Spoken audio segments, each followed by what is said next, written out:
And then let me know if that's I should have that super low in the background. Is it low?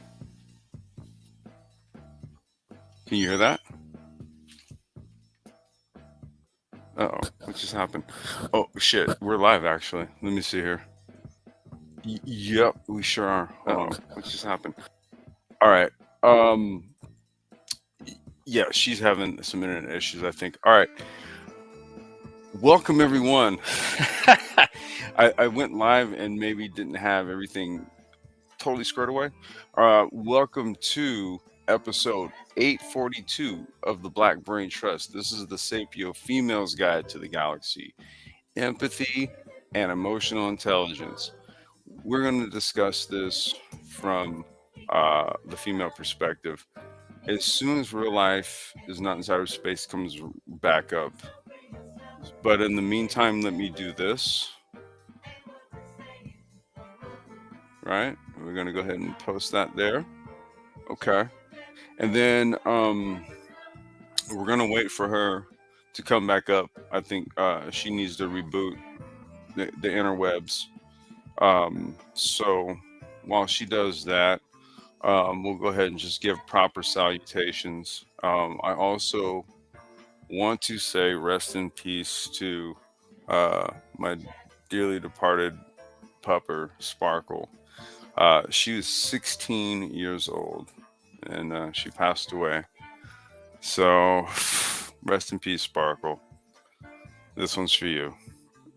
So, so yeah, I wanted to shout out Sparks. And as we wait for Miss Real Life is not in cyberspace to come back in, for those of you guys joining us, please hit the like button if you haven't subscribed. Please do all that on the way in. Also, let me do this. Okay, so she just said she'll be here shortly. All right. Let's do this. Sound check real quick. If the sound is cool. Okay, so she's got technical issues, but I just want to make sure on our end, for those listening in, 101, if you could press that, if the sound, music, like levels, everything's cool, just let me know. Let a brother know. And, that'll kind of assuage any anxieties I have on my end. Um, haven't gone live maybe in a week. I think the last one was about a week, but then Mike had been holding it down, and we've been doing some issue addressing along the way. So yeah, but I don't want to get too much into the subject matter. I'm just waiting for real life to come back up. But maybe what I'll do is just kind of maybe give a preface, right? But this is the Sapio-Females Guide, so this is really her shtick, and then I'm gonna roll with it. But empathy and emotional intelligence, right? The two kind of go hand in hand. I think in order to be empathetic, you have to have emotional intelligence. Um, like I said, I don't want to like go too far into it because really this is her subject matter. However, I do want to kind of give it a general, right, an overview, right? Um, in the description, I did put the definition of both empathy and emotional intelligence. So let's read through it real quick here. Empathy, the ability to understand and share the feelings of others. Okay, I mean it's pretty standard, pretty straightforward, right? Okay. Emotional intelligence, the capacity to be aware of, control, and express one's emotions, and handle interpersonal relationships judiciously and empathetically. So that word empathy is actually encompassed in the emotional intelligence definition. So the hope is that we are going to be expounding upon that as soon as she makes her way back up here. Like I said, I don't want to go too far, too deep into that um, without her being here because this is really actually her topic and subject matters. Um, however, um, I do know that literally just kind of dealing with the loss of the pupper and everything, I've had to uh, employ the two of these empathy, emotional intelligence. Right, it's a soft spot. Um, you know, even my daughter and I had to have a conversation, you know, about this type of stuff, and when I say this type of stuff, meaning life and the nature thereof, right? Um, so yeah, it's pretty interesting, man. You can't over intellectualize it, right? And I think that's where empathy comes in because what you can't do is just say, "Hey, this is how you deal with this," right? You have to kind of really kind of put yourself into the uh, shoes of the person maybe experiencing something, and then maybe try to through empathy understand, right, per the definition,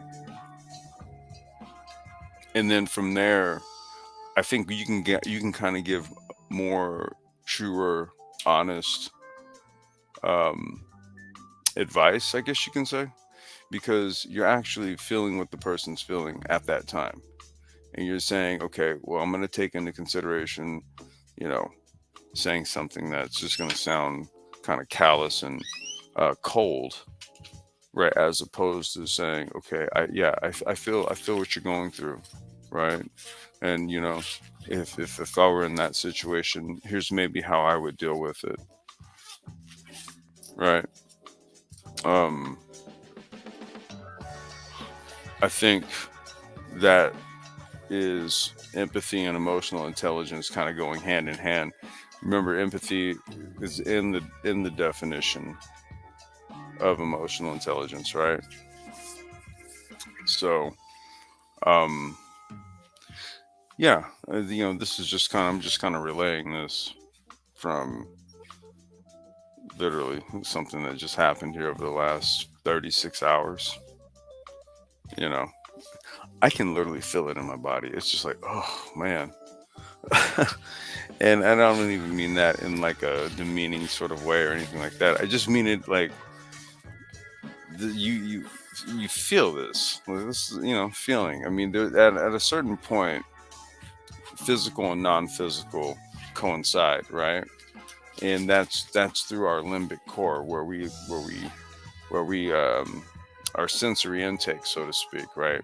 That's kind of where we literally feel things, even if it's like nothing that actually happens to you, right? You can get some good news, bad news, and the the news in and of itself triggers the feel, right? The feels, so to speak, whether they be positive or negative. So, you know, it's really having the intelligence to dissect these feelings, you know.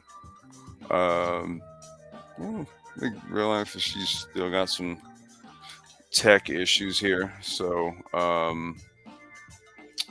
I don't know what I should do in terms of speaking about this more. I guess I can go more into it while she makes her way up or gets her stuff sorted out. Um, so let's just take the conversation that I had with my baby cakes, right?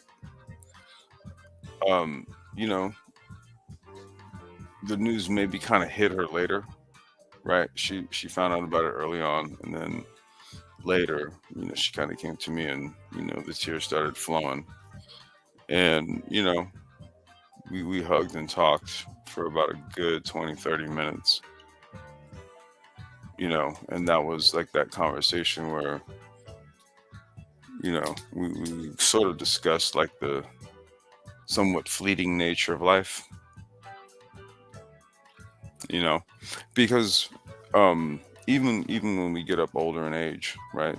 People still have this expectation that you're gonna still just kind of stick around, and that may not actually be the case. The reality actually is that you are that lived old life already, right? And that's a scary thought, and it's the scariest when we're kind of met with that realization,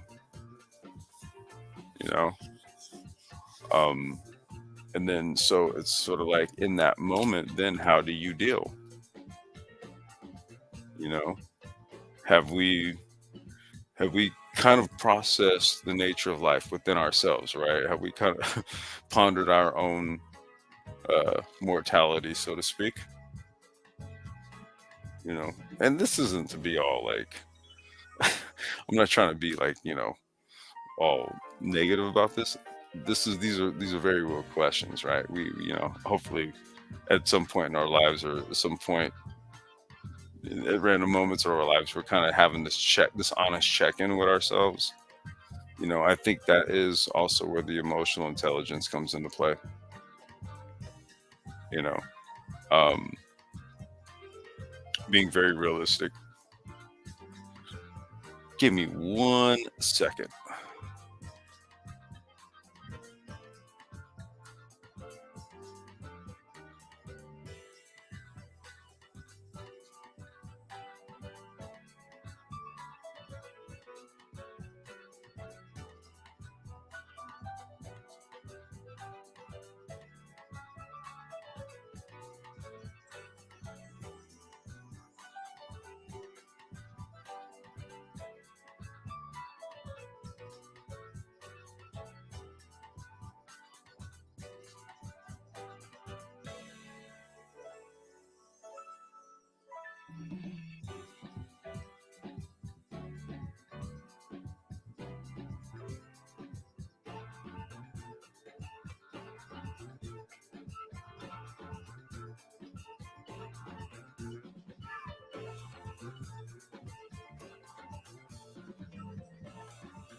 Okay, so that was real life. She's still trying to get technical issues sorted out.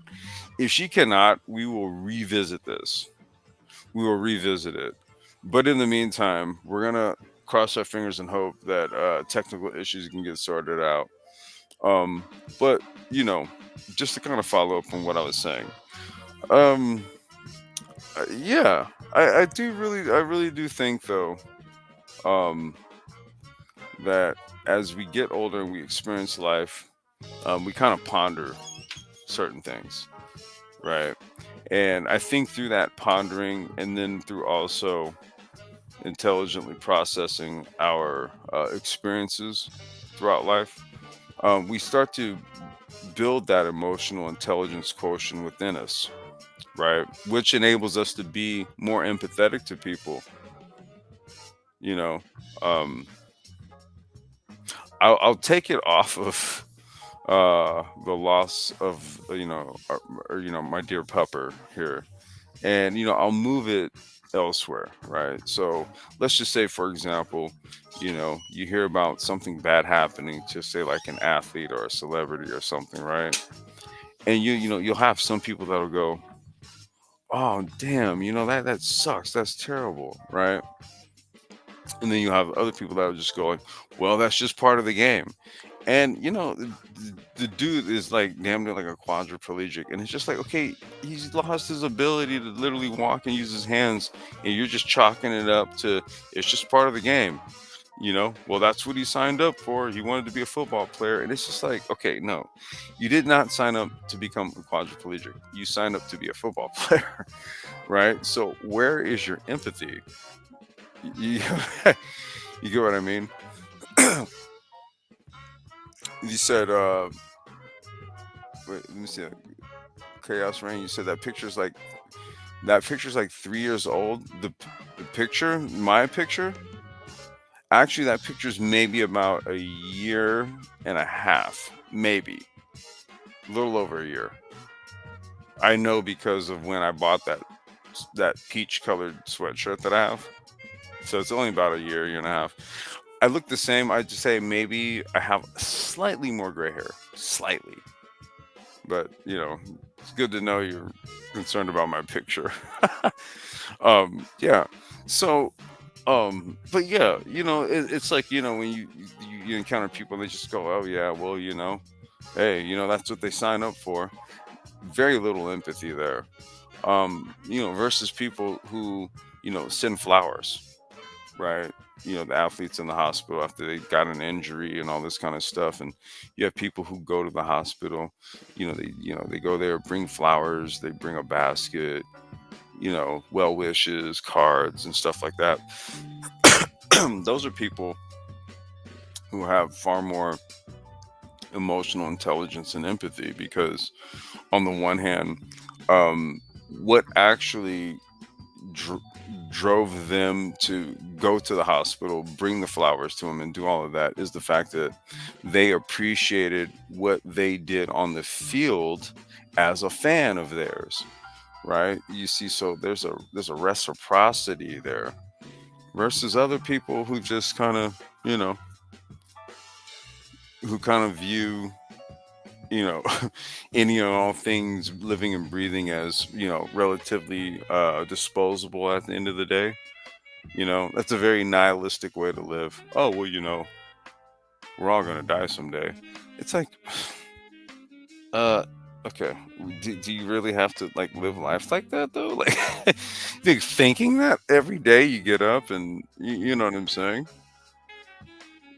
So it begs for us to kind of dive into this whole notion of the idea of emotional intelligence and empathy and what it all means, right? How does it all kind of fit into the schema of being a human being? Gosh, hopefully she can make it back up here. This is her joint. I don't I don't want to take it over. So we'll see. Let me see. I think she's still trying to get her stuff together. And if she can't, I guess what we'll do is we will just reschedule this.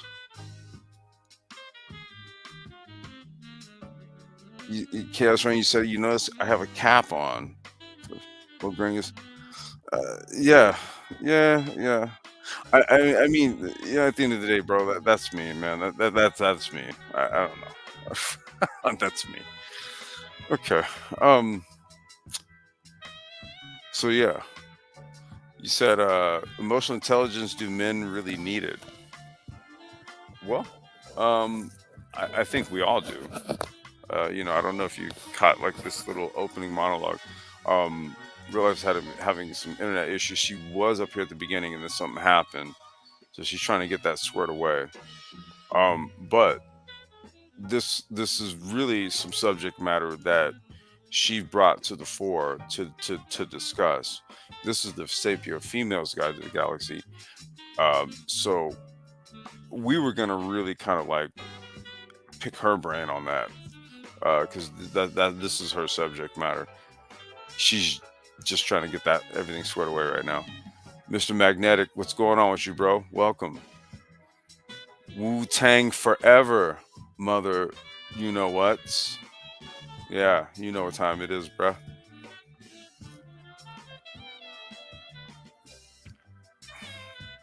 In Chaos, you said graying is natural. Um, yeah, but um, unnatural loads of stress can actually accelerate that process. And I think for my age, I have way too much of the shit. Okay, you maybe get on. Okay, all right, sounds good. Okay, so she may be able to get on here in just a sec. All right, cool. You said, yeah, not chilling, man. You already know what time it is, dude. Throw up a dub. You know what I'm saying? Wu Tang. Yes, sir. So, let's see. So, okay, I'm trying to stall as much as I can right now. Bear with me. And she's back. All right, there she is. Yo, Okamura, you said nice music. Thank you. Thank you so much. This is a good friend of mine, Adrian Young. Check, mic Okay, check. this is some of his really good works. Yo, okay, I think she's getting her mic together.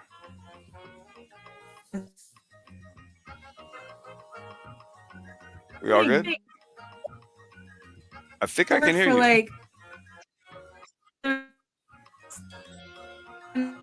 Okay, it is borging a little bit if you can hear me.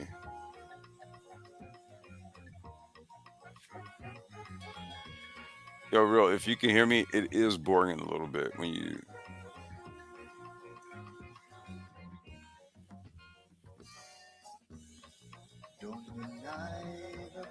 Okay, I think she is getting the mic together. Let's see. Okay, she's gotten through StreamYard. I think she's just got some mic issues. It was working earlier. Okay, now she dropped, so I think she might be popping back up. We will see. If it doesn't, we will reschedule this one, and we will do this all over.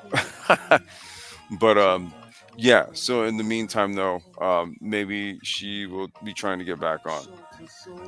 So yeah, yeah, yeah, yeah. So let's see here. What can I put on it, given that this is the female's guide to the galaxy? Um, well, you know what? Let's do this. I'm gonna address this one right here. Where did it say that?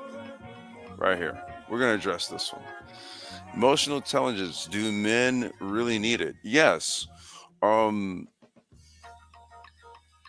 essentially, um, the quintessential gentleman is the mark of a man who has developed a heightened sense of emotional intelligence, right? Knows how to employ the proper balance of, say, like stoicism, charm, and all of that other stuff, sternness, right, firmness, in any given setting.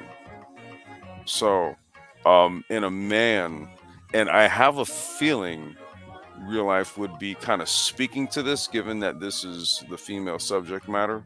So she'd be giving her take on what these things are, right? However, if you were to ask me my opinion, um, yeah, hell yes, you do. Without that, if you don't have that, what you have is essentially a savage. You have someone who's not cultured, doesn't know how to conduct themselves, doesn't know conflict resolution, for example, um, doesn't know a lot of things, right? Lack of emotional intelligence in a man does manifest in a multitude of deficiencies from a social standpoint, right? Social engagement, particularly, how to function, how to act, how to be in certain social situations. Absolutely. Okay. I would say it is also equally important on the other side, but again, um, maybe perhaps that's a conversation for another time. But I guess while we're waiting for real life to come up, why not? Um, you know, uh, I would say in women, it is reflected in attributes like grace and class and style, etiquette, right? That's what that looks like. Okay, that's sort of like the gentleman's counterpart, right? The female counterpart, or I'm sorry, the counterpart to the gentleman would be a woman that has those attributes I just mentioned: grace, class, style, and etiquette. Those don't have physical appearances, do they? They don't. Those don't really have a physical appearance. Uh, those are uh, cultured and developed. Those are internal characteristics or properties. Those don't. You don't. Okay, style. You see that externally. However, that's an internal thing. That's a projective type of characteristic. It's what it is that you want people to get from you when they see you, not necessarily when they speak to you, but even when they look at you, right? So there's that. There's also the etiquette part. There's the grace, right? Being ladylike. I know that's a bit of a rarity. Um, However, it is, you do still see it on occasion. However, there's a lot of value in a woman who can carry herself in a ladylike manner. Um, Grace, definitely. Just having an elegant sort of flair about you. Not haughty, not boss baby, not that crap. Okay, we're talking about where you're just like, damn, okay, that, yeah, yeah, that she's legit, that type of thing. And then the etiquette, man, just how to talk, tonality, being very, very graceful in tone. You know, I appreciate that shit in a woman. I'm not even gonna lie. Oh my gosh, I wish there was more of it out here. But yeah, you know, look, I'm not gonna say that. I'm not gonna say that. Let's see. I don't know if real life is gonna make me making it back up here. What I might do is I'll just rename this one Sapio-Males Guide to the Galaxy, and then we'll do this again, but just the female version, or I don't know. I mean, I would hate to take this live stream down. I think maybe I'm saying something of value. I don't know. What do you guys think? Uh, hmm.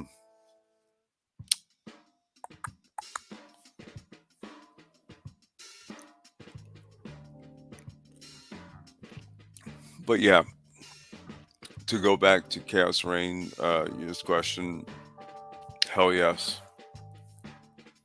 Okay, wait, give me 1 second here, you guys.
Okay, and we are back, and we'll be joined shortly. So we got an update going on. That's what's happening right now. So tech issues, right? This has also been fancied as a tech channel, and yeah, that happens. Mike V always advises people to update their Zoom clients and what have you. So, you know, um, just going forward, you guys, if you haven't updated your devices, I'm not poking jokes at real life. I'm just saying, if you haven't updated your devices, update them. It causes issues. Um, okay. So I'm not really 100% sure where I left off. I think I was just kind of just mentioning the whole emotional intelligence thing, and how um, what we want to do is have that mirror each other, right? So let's just say you fancy yourself to be a relatively emotional, intelligent guy. Your counterpart is not going to be some boss babe with an attitude, or some IG or sugar baby type of chick. It's not. Your match is going to be your emotionally intelligent equal, right? So we want to value these attributes in the opposite, right? If if that's I'm assuming that's what we're all doing here, right? If it's not, then you adjust accordingly. Um, and again, it's also that empathy thing. You know, um, there's so much of this talk about like how what the expectations of a man is, right? Like what women expect a man to be, and this and that and the third, and then men oftentimes say, well, what it is that a man has to go through, to be able to do this, to provide for family, and this, that, and I think what men are kind of maybe hinting at is like, do you have any sort of empathy for the type of shit that one has to go through to be that person, right?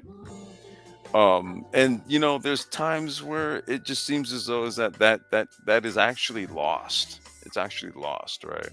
And then let's just say on the flip side, right? You'll hear the women, and I'm using like kind of general sort of like social media talking points when it comes to all this relationship stuff, right? You'll hear the other side where it's just say like, you know, you'll let's just say women may feel some kind of way because men will just kind of like righteously just self-righteously go, I'm not going to date a single mother, man. See, and it can be triggering. I can totally see how.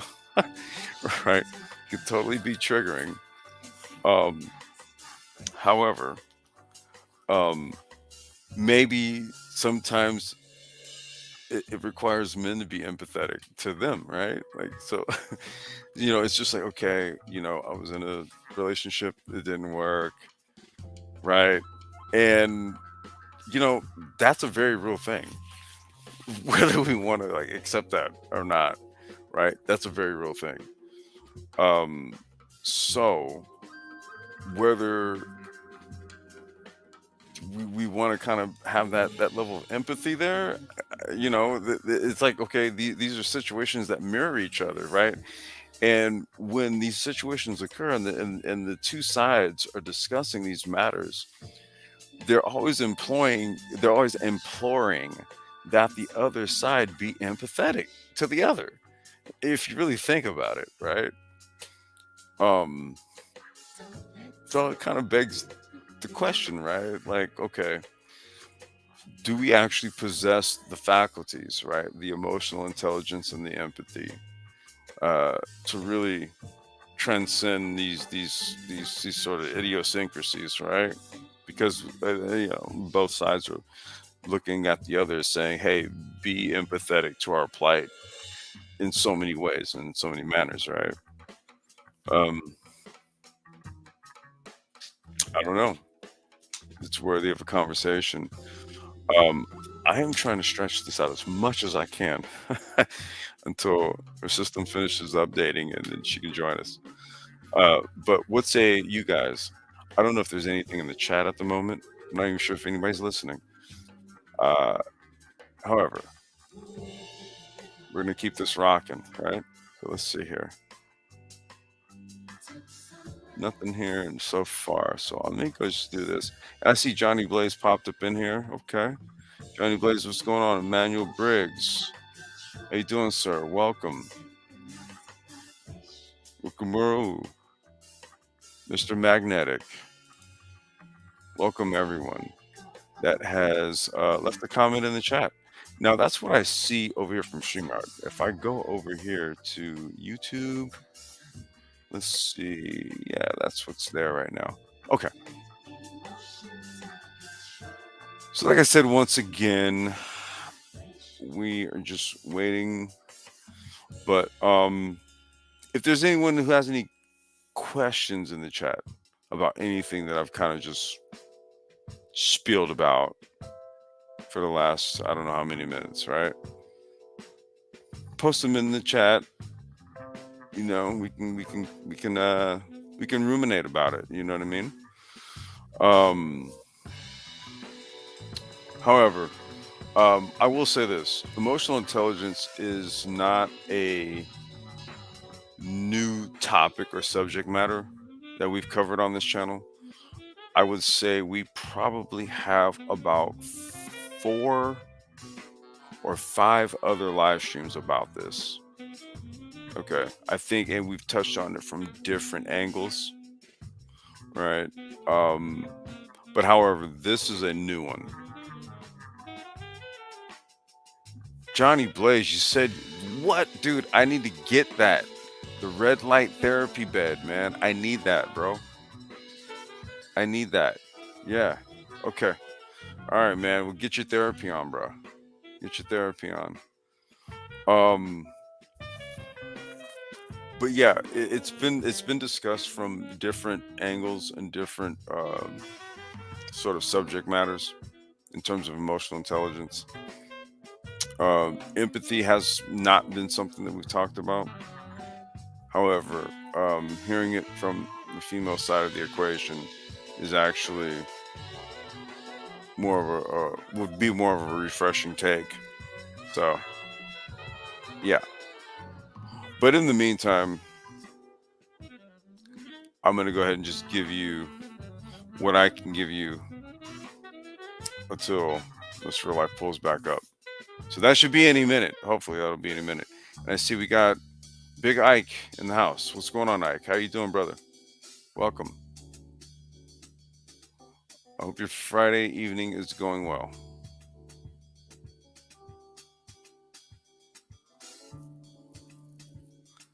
So yeah. Um what so let me think about this. Because like I said, man, I'm trying to stretch this out a little bit. I don't want to make this my position on this. I'm really kind of just covering this until she gets here. Let's see here. All right. I have another one. I was talking with my daughter. I was talking with my daughter not too long ago, right? And this was about like the whole thing going on over in the Middle East. Israel, Palestine, all that stuff, right? And you know, if all you do is just kind of just watch, videos and stuff, and sound bites and clips, and stuff like that, and there's no kind of historical referencing and all that, it's very easy to kind of draw like a very quick conclusion about what's going on, right? And so, with the back and forth with the violence and everything, I was kind of like, listen, a higher position needs to be taken in this situation, right? We need to kind of be empathetic to what's happening to innocent people on both sides, and understand that it's actually not the innocent people that's conducting the violence, right? And that's not maybe one of the easiest things for a 12-year-old to kind of like hear or process early, kind of initially, right? But it has to be something that's introduced early in age, so that that faculty of empathy is developed fully by adulthood, right? So these kind of tough conversations do have to happen. Matter of fact, for those of you guys that don't know, that is actually going to be the subject matter of the next fatherhood talk that Johnny Blaze and I are doing. I just let the cat out of the bag, Johnny Blaze. I'm sorry, JB. I'm so sorry.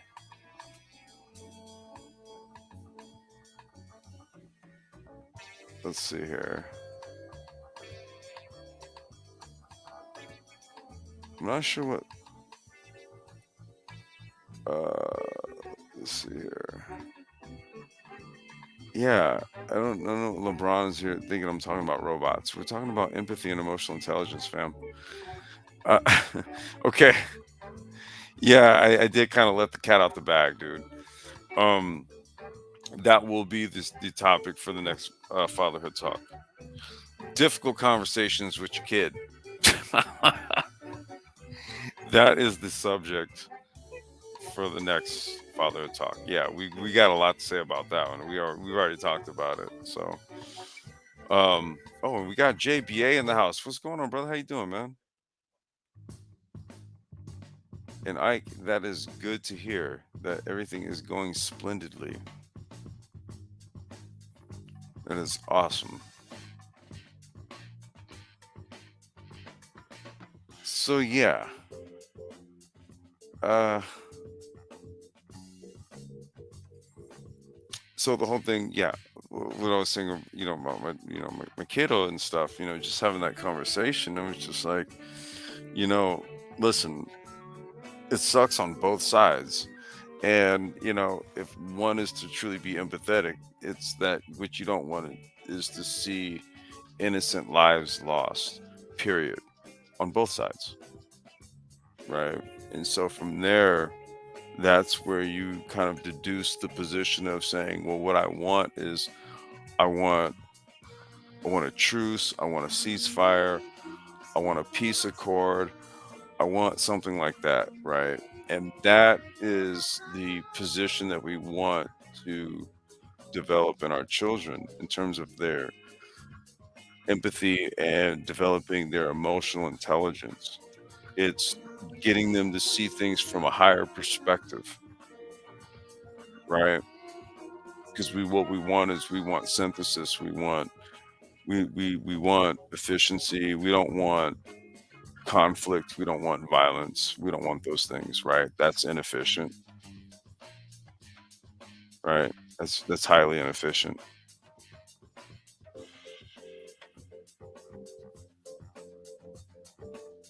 Yeah. So, let's see. I think what I'll do is I'll give this a few more minutes, and then if we're not uh if we're not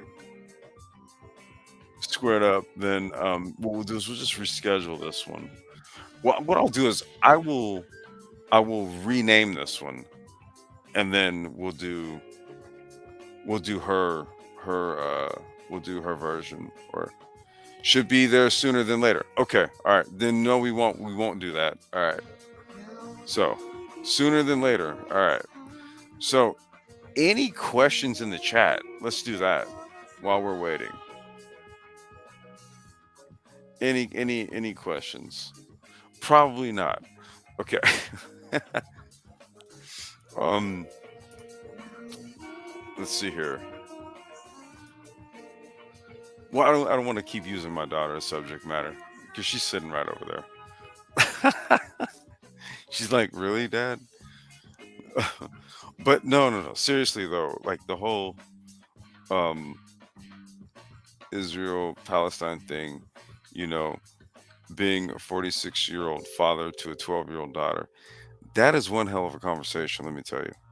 Because there's so much like historical stuff, and you yourself don't want to sound like one-sided or anything. You don't want to come off as that, but what you do want to do is give all the information.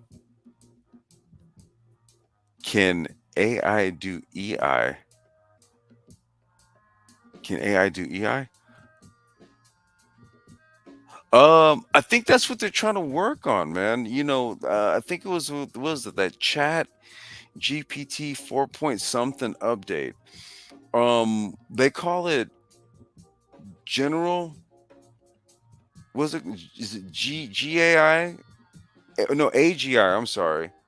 Artificial general intelligence, right? So artificial AGI is supposed to have the ability to discern. Let's just say, right? And so the having the ability to discern would denote that there is some level of emotional recognition, let's just say.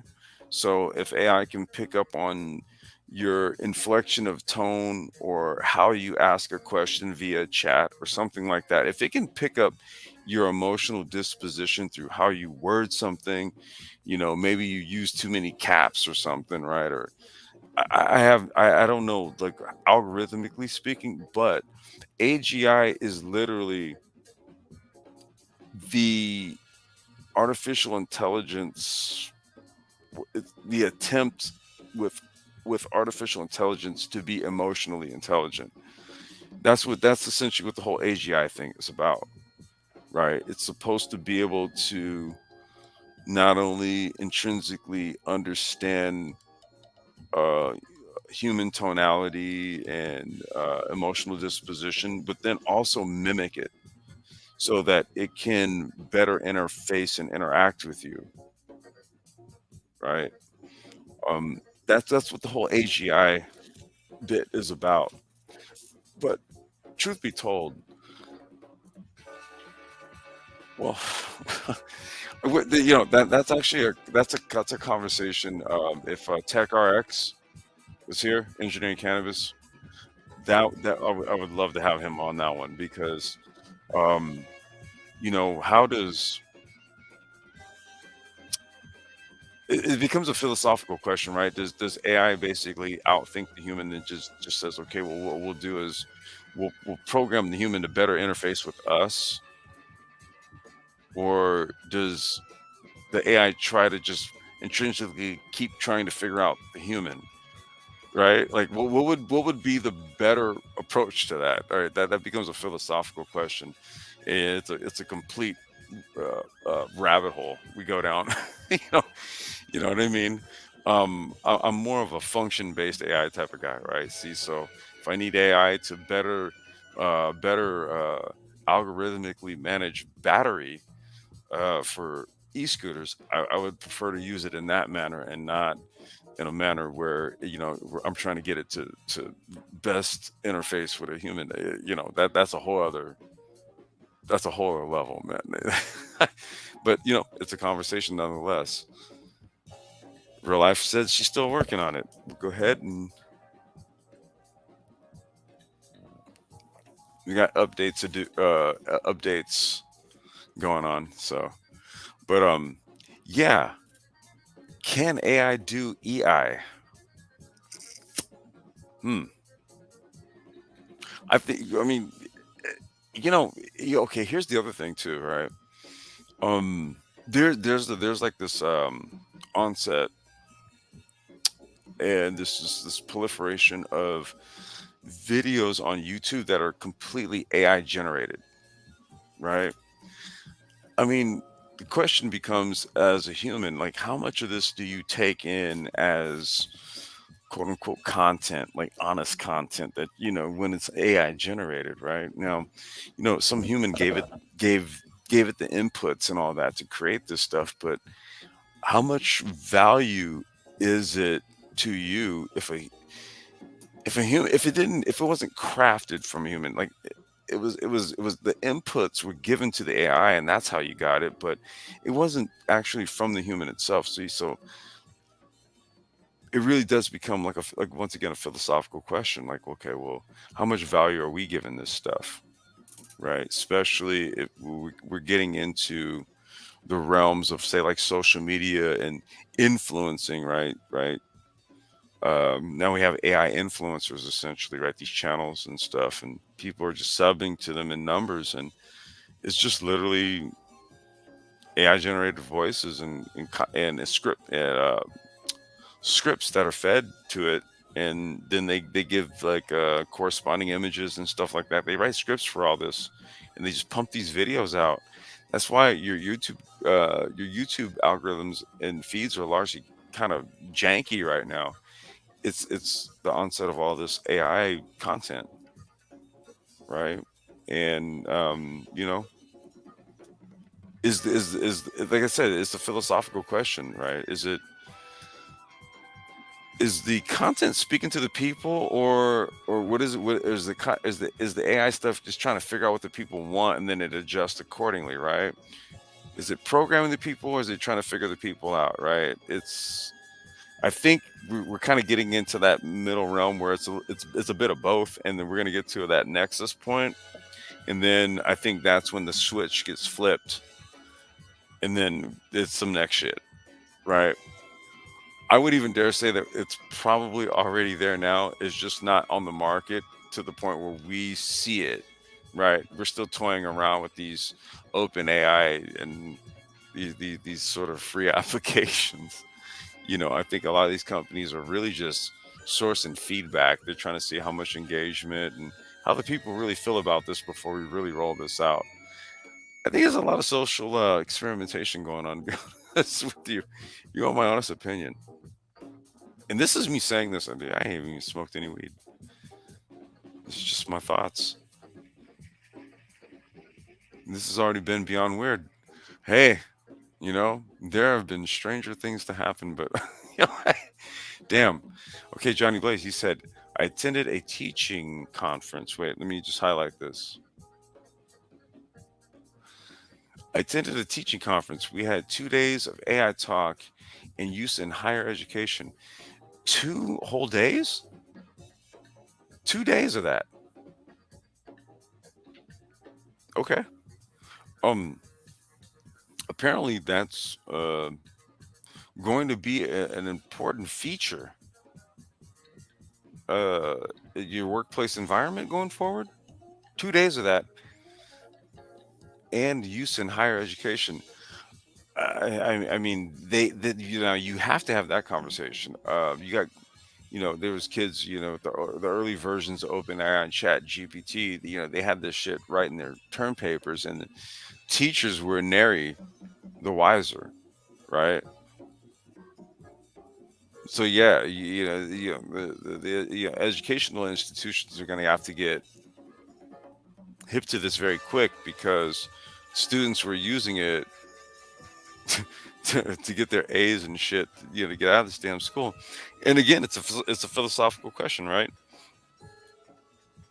So if the student uses AI to outsmart the education system, um, so then I guess the countermeasure is that the education system then uses AI what to then stop students from using it.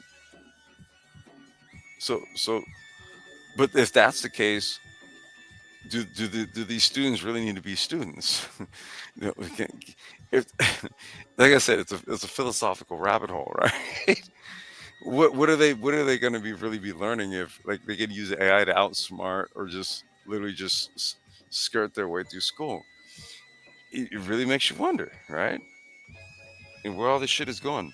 Look, I see my daughter. Yeah, and I see you over there. You know, viewing source code and shit. I'm like, what are you doing? And she's just like, I was just looking. you know, and I'm like, excuse me, do they really need school when they have these AI tools? And I don't know, man. Like this is the question, right? Johnny Blaze says the conference was showcasing how faculty can use AI to assist you. Oh Lord, what did you think about that?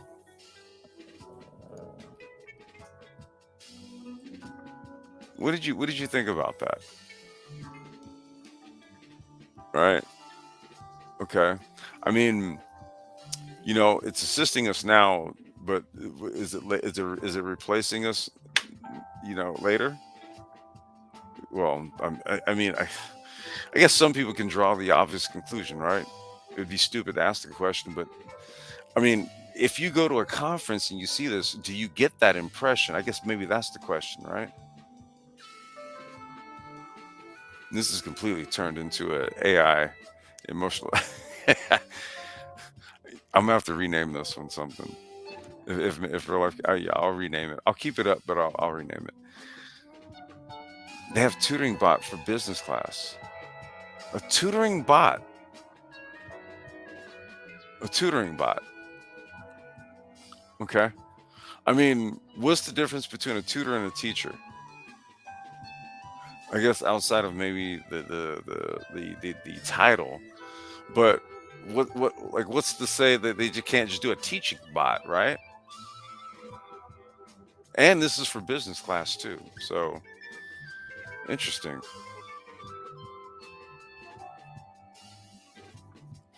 Are they teaching how to use bots for business?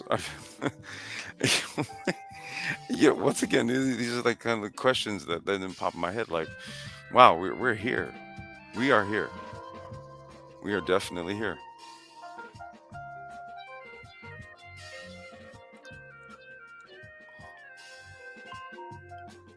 Well, we are close to about an hour in. I'm gonna figure out what to rename this one.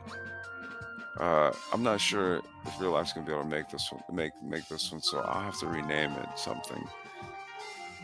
I don't know what I'll rename it. I'll figure something out. But wow, they have tutoring bots for business class.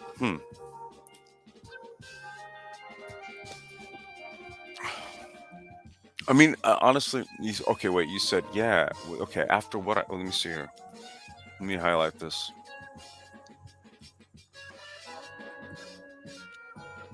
Said after what I saw, I'll be out of a job in 20 years.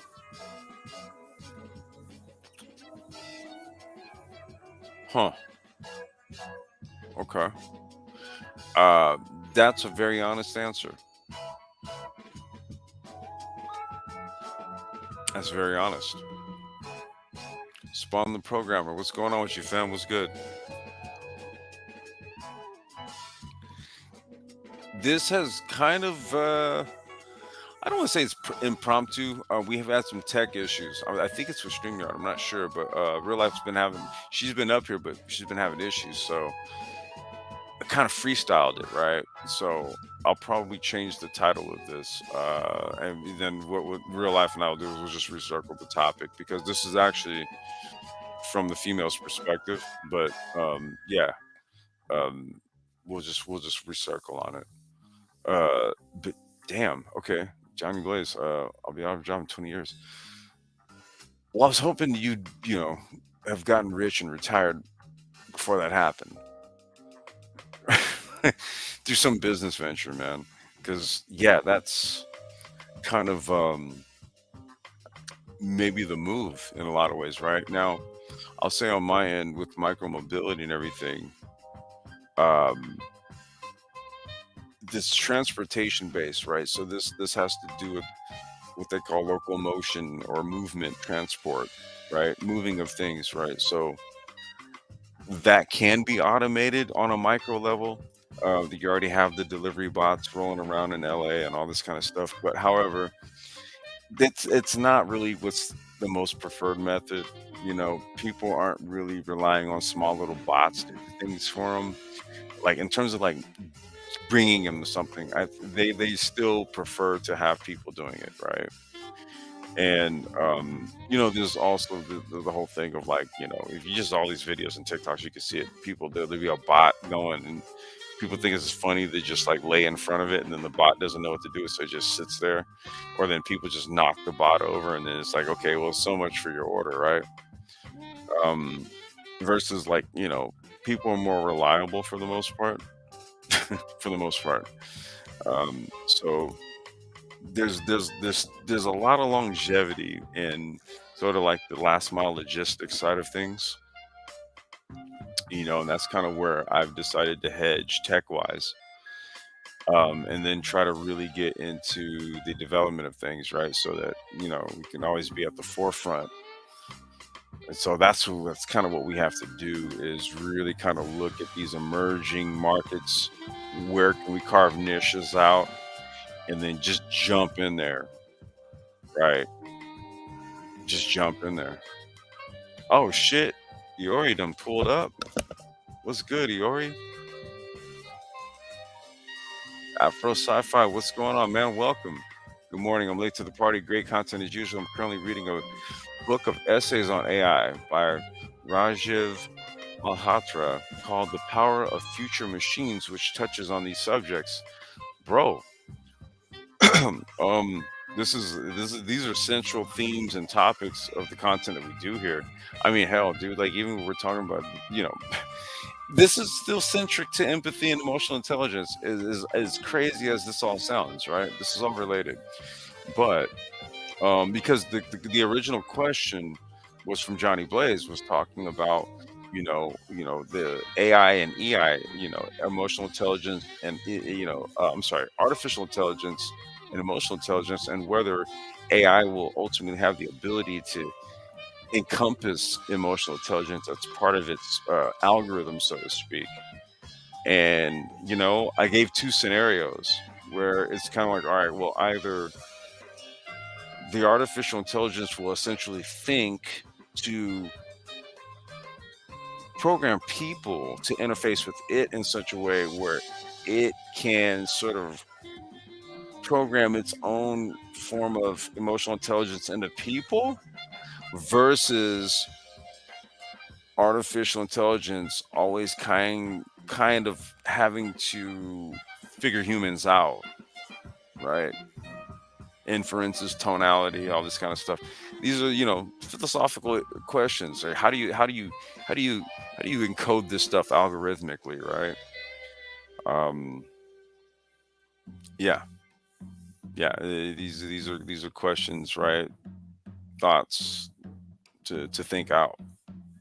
It's not really for the weak minded, right? Because we're not talking about ifs in terms of like hypotheticals. We're talking about ifs in terms of is it this or that? How will it do it? Right. That's kind of where the AGI component, right? Artificial general intelligence, that is essentially sort of like artificial intelligence attempting to understand the emotional intelligence component within humans so that it can better interface and interact with a multitude of humans, right? In different dispositions, right? It has to figure this out somehow, right? And there's I guess a couple ways you can go about doing that. Why market do you wait, say that again, Spawn? This question, say that again, Spawn. You said why market? What market do you okay, is it what market do you see as fruitful? What market do you see as fruitful? Okay, maybe that's what you meant. Okay, definitely transportation, micromobility. I'm gonna stand 10 toes on that. That's just one of our specialties with this channel. And we've broken it down so much and we're gauged in it. We know it. We know this shit. Right. So we can definitely speak to that, right? Micromobility, transportation. It's been said, the micromobility companies of today are going to be the car companies of tomorrow. So um, I can definitely see it there, especially with the transit, with the explosion in sales of e-bikes and stuff, right? Like the market hasn't seen sales like this ever. This is a record year, and it's only going to get bigger. So that definitely. Um, hmm. Mike was he was Mike was he had texted me, he was sending me some stuff about like digital advertising. I'm trying to remember because he broke this down to me maybe like 2 years ago, and we were texting back and forth today. Damn, I'm trying to remember what, because it was a couple articles or something, like news clips I sent him or something, and we were going back and forth, and he brought up the digital advertising thing, right? So basically, it's like if you want to advertise, I'm trying to remember how he broke it down, but um I want to say that you're actually starting to see people do this to some small degree. So like the advertising and marketing space when it comes to being able to do it digitally and stuff, right? I'm gonna have to ask Mike about that. Have him break that down. Um, but it's based. Think about any any old any old sort of business model, but think about the fourth industrial way to do it. That is what a market is fruitful. It's actually wide open. We just have to be thinking different. That's all. You say, yeah, yeah, no, you good, Spawn. I figured, nah, it was a typo. You said, okay, yeah, you're good. Yeah, yeah. What market do you see as fruitful? I mean, that's where we got to brainstorm on all this kind of stuff, right? Like you got. That's why part of the description, in the Black Brain Trust is business modeling.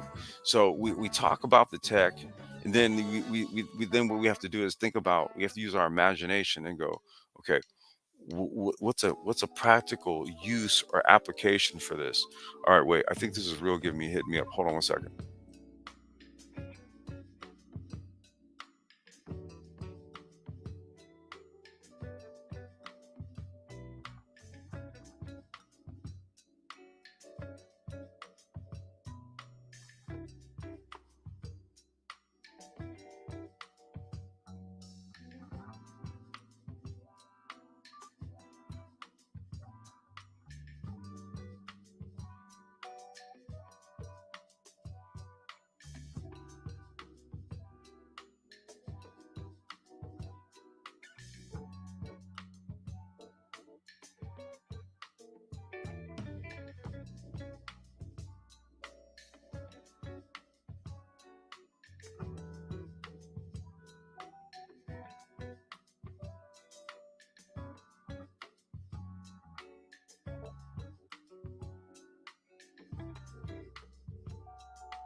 right, y'all.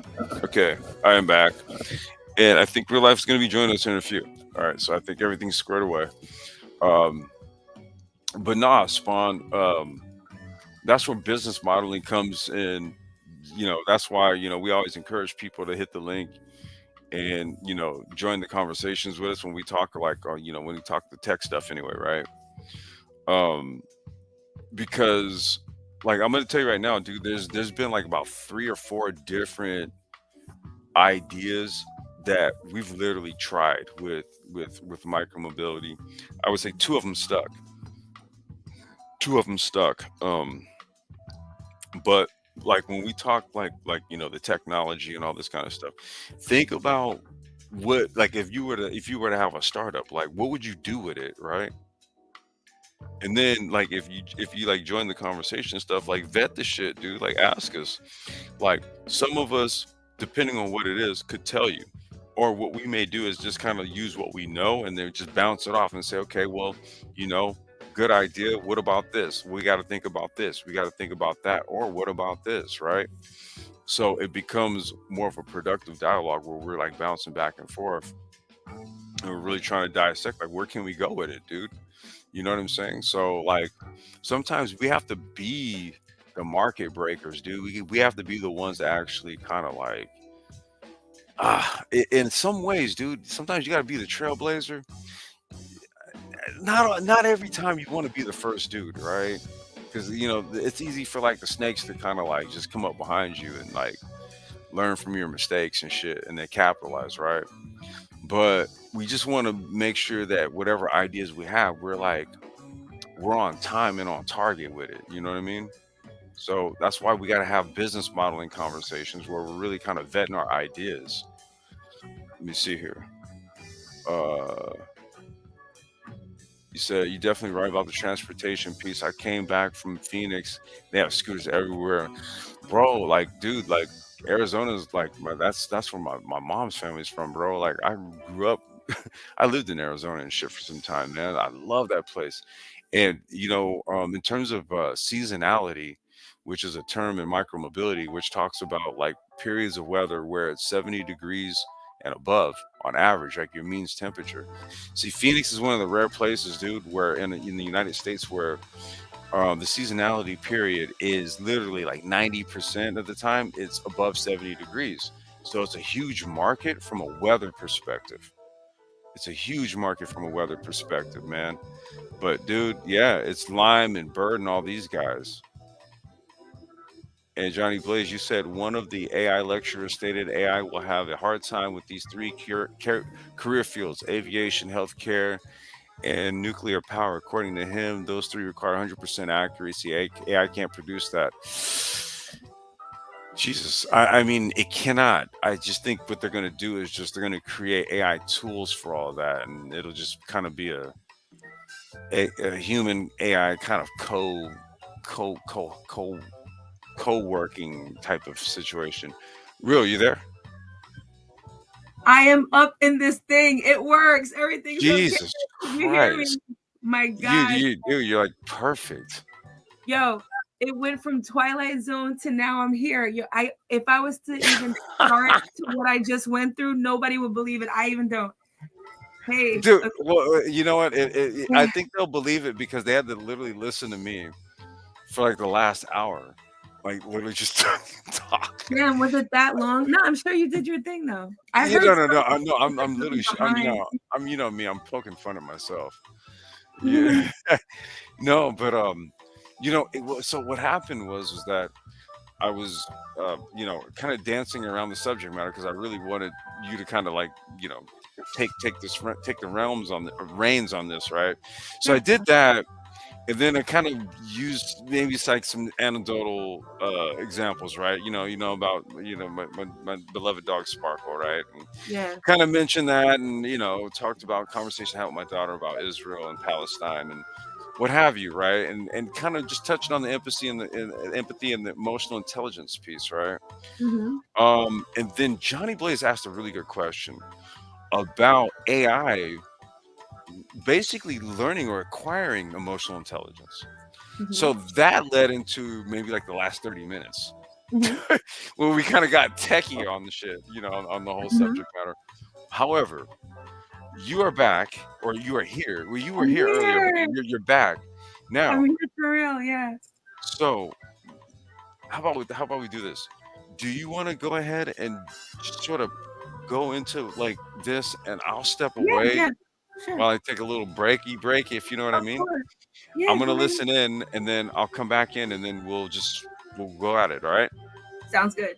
All right. Go ahead. So I'll segue from where he left off because it'll go into the empathy part as well. So about AI acquiring emotional intelligence. It's interesting because I think that could happen, right? And I mean, we've even seen instances of it. Like even something like if you type into Chat GPT, hey, it was a rough day, it probably would say something back like, sorry to hear that, hope things are better. If there's something I can help you with, hey, give it a go.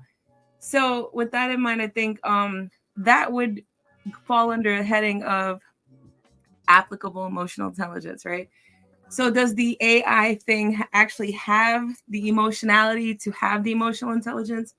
No, but it can still practice emotional intelligence, which is kind of where that really is. When people say love is a verb and not a feeling, I guess I don't know if I even agree with that so much. I don't disagree with it, but I don't know if a blanket statement like that can be made about the love thing, right? But regarding emotional intelligence, I think it's kind of like a practice thing. I feel like I'm racing because I just went through all this, this nonsense. I feel like I just ran around the corner. So I'm still gathering myself. But so yeah, I definitely think that the practice of emotional intelligence is the existence of emotional intelligence, right? But where's the other part, right? So a lot of people will tie in empathy and emotional intelligence together, and I think that they absolutely intertwine. So if there's a Venn diagram, there's certainly with empathy on one side, emotional intelligence on another side, there's going to be a lot in the middle. But empathy, I think it can be taught, and I think it's something intrinsically in someone. And let's say it's something intrinsically in someone, and then it is also taught to them. Then you've got like a huge quotient, a huge that's not the word I'm looking for, a huge vat. Excuse me, I might be at a loss for words. A huge vat of material to work with, right?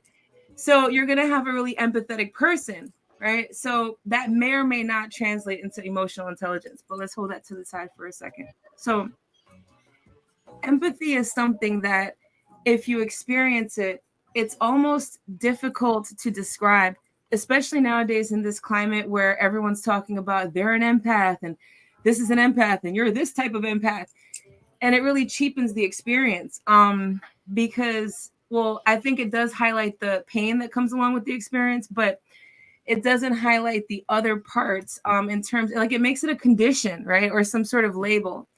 And I think that's what subtracts away from the experience. So empathy, I think, let's say situationally, right? So I grew up in New York, right? I'll use myself as an example. And, we see homeless people laying on the street all the time. And I never got used to that, right? So I'm not running around calling myself an empath. Let me just say that first, right? I never got used to that. And I noticed a lot of people did get used to it. Now, how do I know? I don't, right? I'm just kind of determining that from their behavior. But I think that some behavior will definitely say that if they do experience empathy, they're definitely not behaving with that as the background, right? And this is where we talk about people getting hardened, right? So there's several fork offs, and this is where a person can have empathy but not show emotional intelligence. I think some people also feel that socially it's more adaptable and more along the lines of survival to not show softness, which I think some people will spill over into the world of empathy and therefore emotional intelligence, which is unfortunate because it really does take a lot of strength to remain empathetic and to not get hardened, right? I think that boils down a lot to what we were talking about in our last live when we were discussing this idea of remaining enchanted, right? So when you think about this feeling where there's never this fence between you and the experience of someone's pain, because that's where you really feel it. Like, it's easy to understand how you share joy with someone, which is also empathy, right?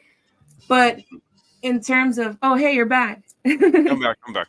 Cool. Welcome back. In terms of the sad parts, when you're experiencing that, you can tell when you're a child and you know that it's something that people experience, but you don't quite feel it.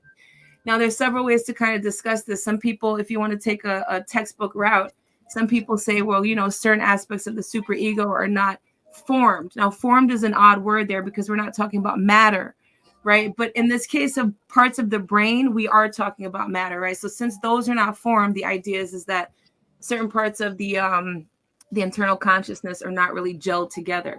And I think even the most empathetic of us can understand this when we see people really sad in a situation, but we don't have enough reference points to really say, oh, I can feel that. We don't like the fact that the person that we love is hurting, but it doesn't quite spill in the internals of the heart like it does when you get older and you really know what that is, right? So it takes a lot of strength to be able to protect that and to keep that gold, right? And I think it is important to keep that. If we're going to be in any way understanding ourselves in a continuous basis, we're going to be kind to ourselves, which also takes a lot of work, right? We need this, right? In order for us to thrive most properly, we need this. And even if we don't feel that innards of it, we need to understand that it exists and that other people do. And I think this is the functioning sociopath, which there are very many, right? Mm-hmm. Yeah, so, you see that, yeah. Right.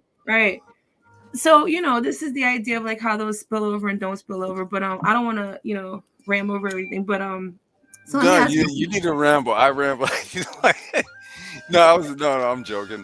No, but to kind of speak to that, right? Like you said something interesting. Like you have people that may be empathetic, but not necessarily emotionally intelligent. That's an interesting statement, right? Because you do like and those would be people that maybe like they kind of get caught up in a moment, right? They can empathize with people around them. However, they may react just as irrationally, right? And so that irrational reaction would denote let's just say a deficiency in emotional intelligence, right? It's one thing to kind of empathize with those around you, but then also to not get swept up, so to speak. Mm-hmm. You know what I mean? Yeah. And then if someone's practicing emotional intelligence because they know that's the right thing to do, but they're not a child, it's kind of like you can feel that the empathy is absent. And that feels just as abandoning as someone who doesn't show the emotional intelligence, right? Because neither one of them are ringing true for what's really going on in the person. So I guess the root of it all is empathy, in order to be able to kind of, some of us choose at certain times not to exercise emotional intelligence. And I think sometimes we have to do that to protect that thing, maybe from the same thing that the empathy sprouts, that thing that if you don't keep it safe, you'll get hardened, right? We're going to keep referring back to this within the stream. So, there's got to be a way to, I think, to just kind of play it by ear, right? Because emotional intelligence also has to include self. Just like I was saying, empathy does, right? Empathy does. Empathy does, right? I know, right? The empathy does. Say that like 5 times real fast. Right. So if we are going to remain emotionally intelligent and then grow from that and not become hardened, because this is the other side of that, right? Then we have to be emotionally intelligent to ourselves. And I think a lot of times there's a clash between doing this with the world, practicing empathy and being emotionally intelligent, and doing it with self, right? So I want to ask you, do you think that empathy is necessary for a functioning person to experience connection? Yes. Right. Yes. I'm looking at I have the definitions in the description, right? So empathy is defined as the ability to understand and share the feelings of another. Yeah. And so check this out, right? So the definition for emotional intelligence, right? The capacity, because this speaks to what you were just saying a minute ago, the capacity to be aware of, control, and express one's emotions, and to handle interpersonal relationships judiciously and empathetically. See, there we go. Empathetically, Right? judiciously and empathetically, right? So Yeah. you got to Yeah. follow the social rules, and you also got to feel it in order for it to be real I was emotional saying intelligence. you were literally just saying that, right? Right. So, it's funny because you would think that the basically the two are the same, but they're not, right? One is just literally the ability to just share another's feelings, or be able to understand them, right? But then the other, there's a lot more to that. The emotional intelligence definition, there's way more to that, right? There's that means that to exercise that means that there's far more faculties involved that have to, well, faculties that have to have been developed anyway, Sure. right? Right. So that's what that implies. And That's what I'm. both. Right. Hmm. Oh no, And go ahead. both are really important because I've let's take a friend of mine from junior high who I'm still friends with to this day, and but we've had our ups and downs in terms of me kind of breaking up with her as a friend. And Hmm. the reason why is because she had zero emotional intelligence. And I have a really big pet peeve about that in terms of like this: if you don't feel it, don't show it. But if you feel it, show it, right? Otherwise, I don't know. So, and I know she is an empathetic person, very much so. She's a little rough around the edges, but I know her heart is beating. It's there, it's warm. Hmm. And now she has been beat up a little bit by the world. I mean, who hasn't, if you want to look at it that way? Now, that's not the perspective I'd like to take, but I think that in some way that may be the perspective she may take, right? In all fairness. So maybe that's why the emotional intelligence is not there, because I think that when there's this self entitlement, right? As if there needs to be this balance that's owed back to said person, it's there's a bitterness, and it's not even coming out like, oh, I'm exercising this bitterness, like fuck what you're going through. It's more of an issue like they're so caught up in what they're going through, right? Hmm.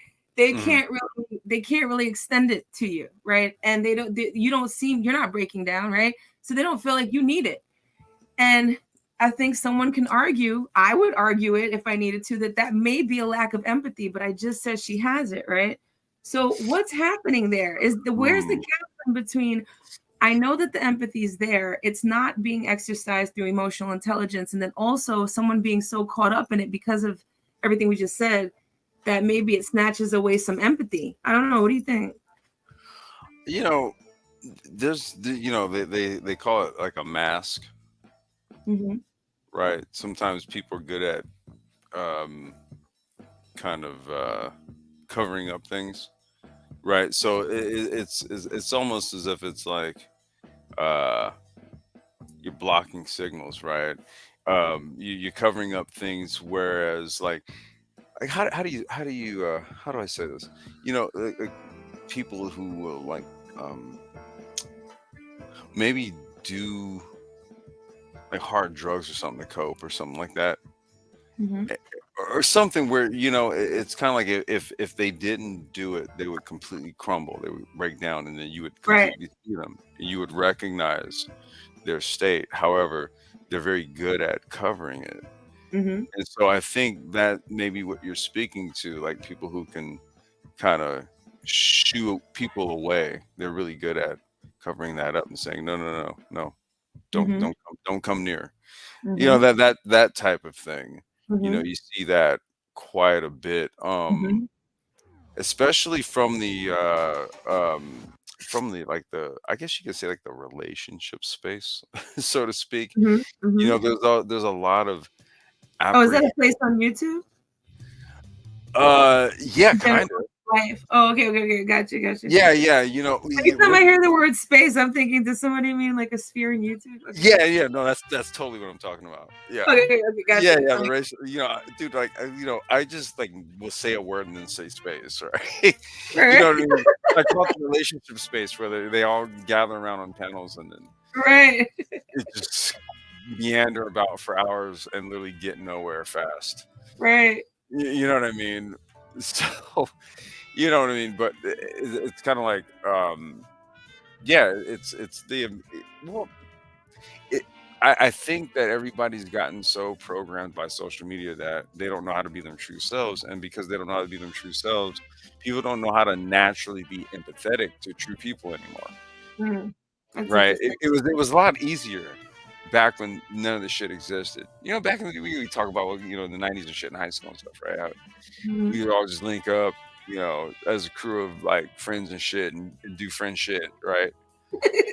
Yeah, it was very innocent and honest. But now Yeah. it seems as though it's very hard to achieve that.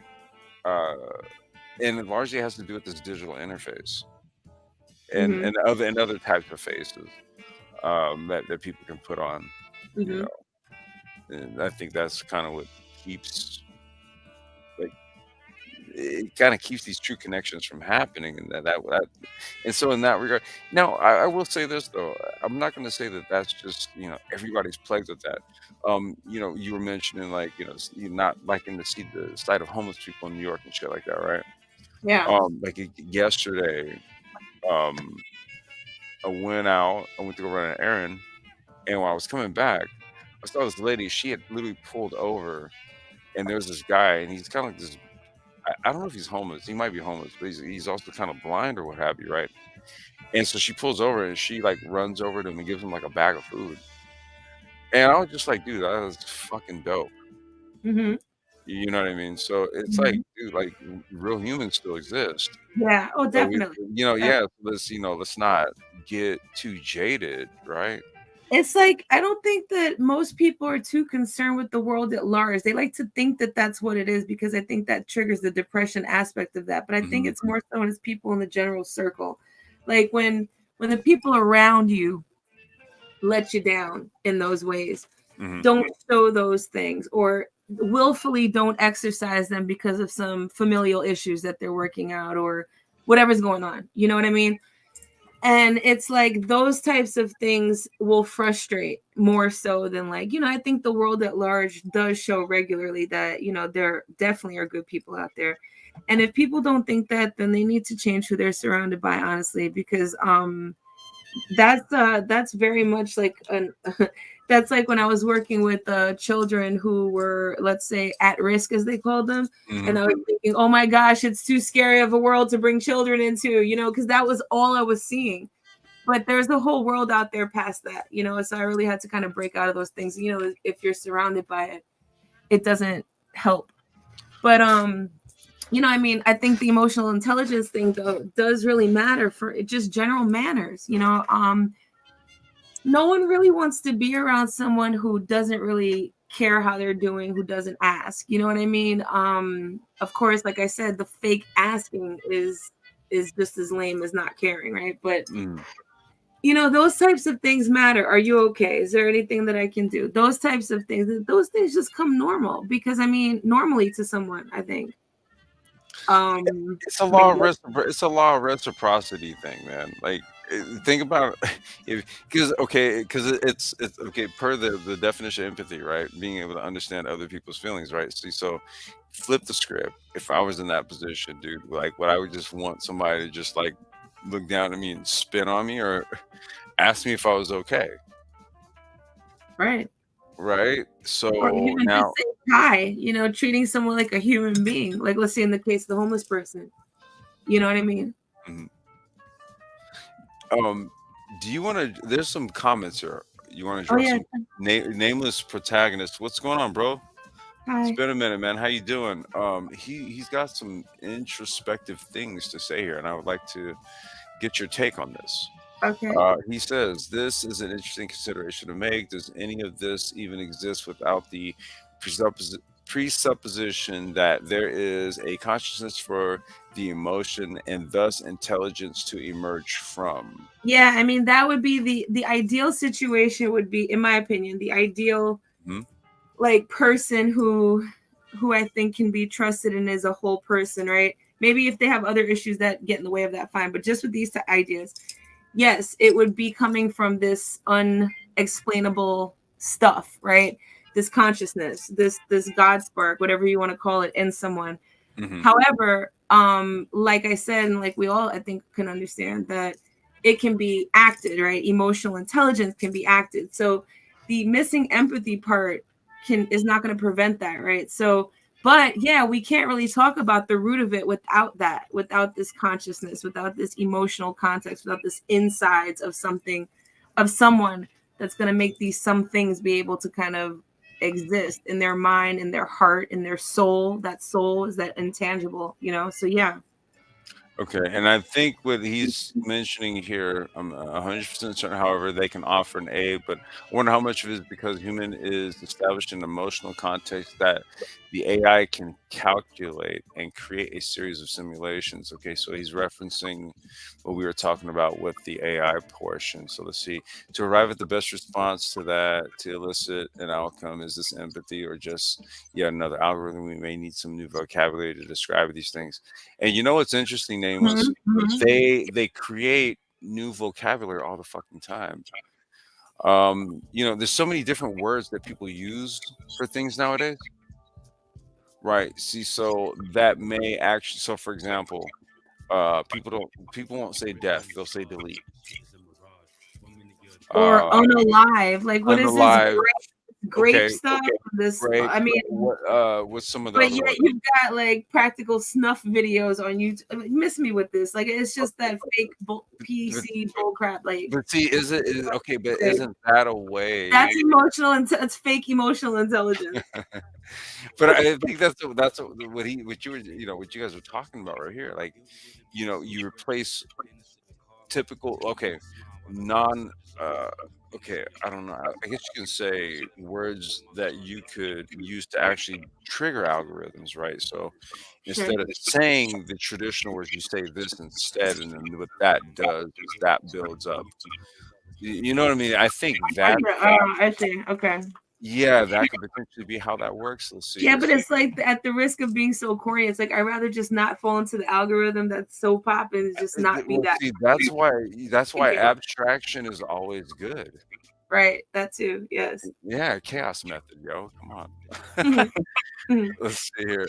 It said it probably boils down to the AI's ability to truly and honestly give a damn. Okay, so that speaks to the consciousness piece. Um, you know, there has to, you know, reasoning, right? Like And AI will argue down to tell you that it does not experience emotion. Like you start getting, it's like, oh, I know you've seen those videos. No, I'm not falling into this trap again. And it will definitely stand very strong on letting you know that no, it is programmed to discuss these things, but it doesn't. Like, you know, if you get into these types of discussions with it, which I have. Yeah, I think what's going to happen here is that you have to give, because they keep talking about like these AI girlfriends and these AI friend assistant type people or something, and I think Right. what's going to happen here is that if you humanize it enough, maybe you're going to have enough humans dumb enough to think that it's real. I don't know. That's a possibility. That's a possibility because think about it like this, right? So for example, a lot of content creators, like they'll make response videos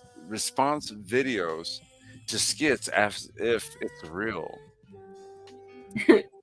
You get what I I'm think saying? they're Like, just doing that for reaction. It's kind of like a skit on a skit. Like, let me act like I'm really outraged. But yeah, that's outrage, that's a real thing, or that I fake mean, but surprise, you know? but here's what happens, dude. The skit happens and then it gets out, it permeates in social media, and then all of a sudden, I guess people are then emulating it or doing it or duplicating it, or then it's like reverse viral or some shit.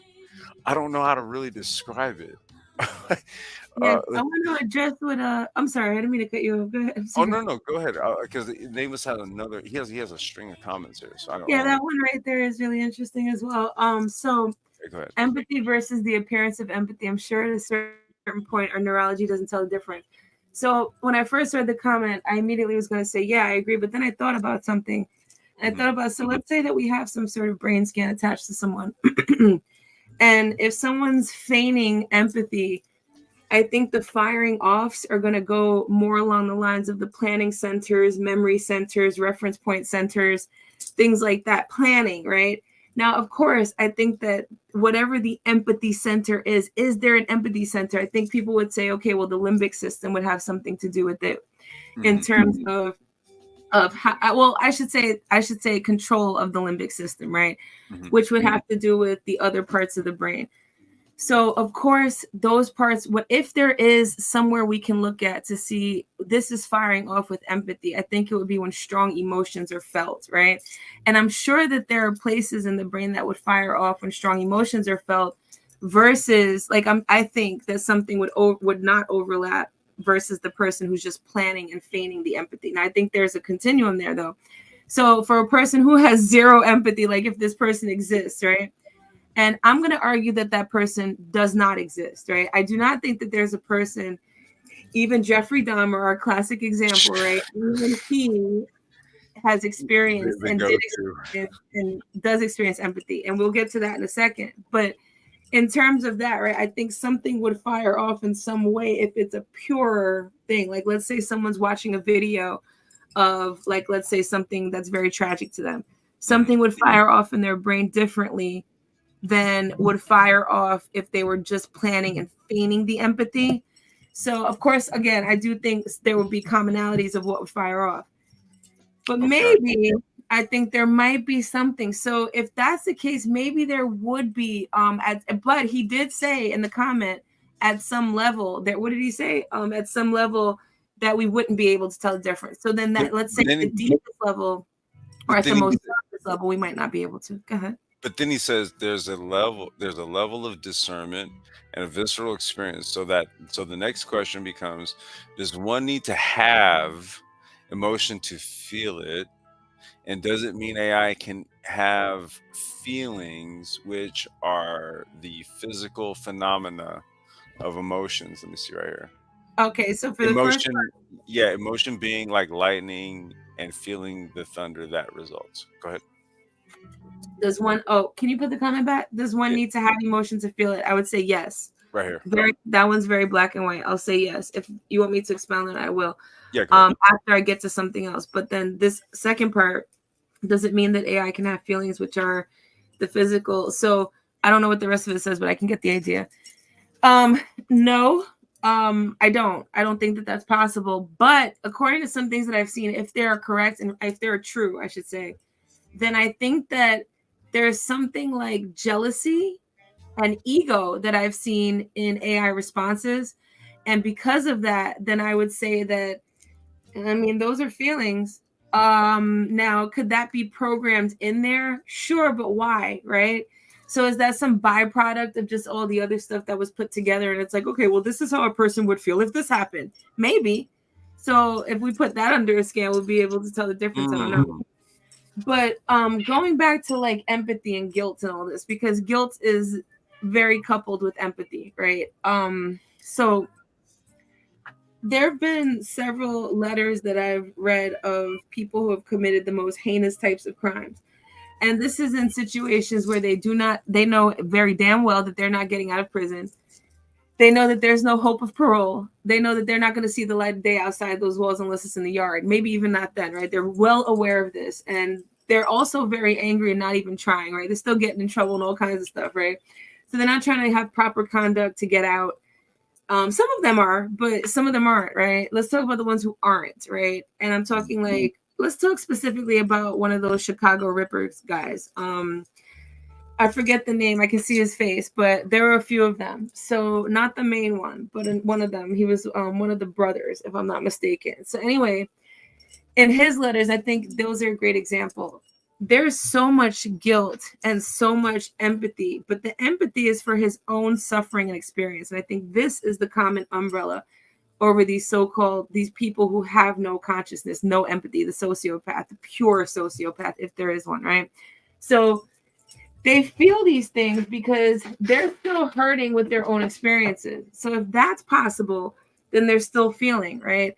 So just because, and here's where people get it twisted, just because someone feels guilt and upset about something that they've done does not mean that they will not continue to do it, does not mean that they don't get something bigger and more powerful in their lives that serves them more powerfully than that guilt, right? Is the guilt just consequential? Is that just something that's just resultant of being caught, for example. Like you said, like just because they feel it doesn't mean it's going to stop them from doing it again. It's just what is it? Is it remorseful or something? Is that the word? Yeah, I think there's actual remorse. Like Remorse? again, Yeah. I think people naturally will automatically couple remorse with them wishing that they didn't do it or that they wouldn't do it again. And I do not think those two things are mutually exclusive. I mean, those two things are You should mutually exclusive. exclusive. Yes. Yeah. There's no way that that's always going to carry over. If that's the case, people would be able to break their terrible habits. Like I'm talking normal terrible habits. They'd be able to break those easily. It's the same person, same thing, just different places on the continuum. So Mm. yeah, I mean, they're experiencing it. You know, it's like the person who's beating up his wife. The classic thing we oh, he's hugging her. I'm so sorry. He is sorry, right? But Yeah, there's yeah. Then happening that when he's doing it, he's not sorry at all, you know? no, what he's saying. He's like, I'm gonna be sorry after I do this. Right. Or at the time of doing it, all that stuff that feels the sorriness is displaced by the self-soothing that comes along with that violence, whatever that is, right? Self-soothing doesn't Dude, have to be that functional. is Right? perverse.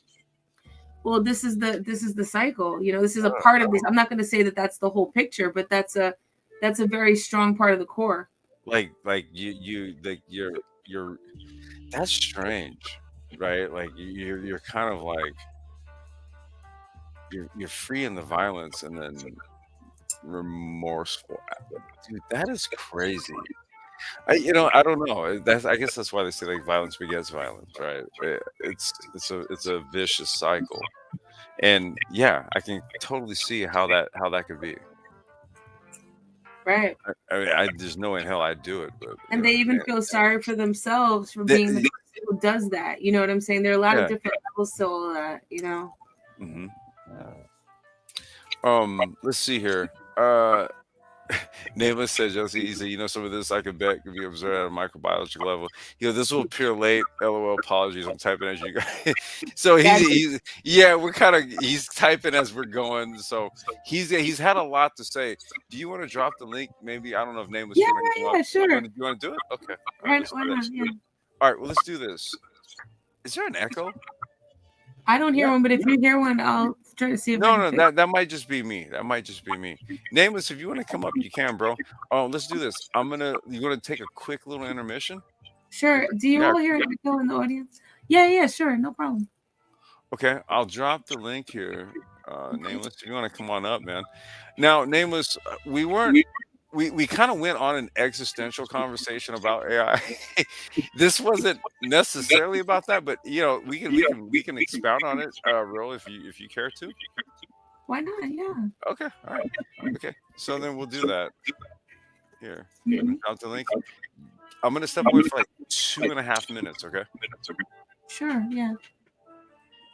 Nameless. No, you're all good, bro. Okay.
gone through the world with fists.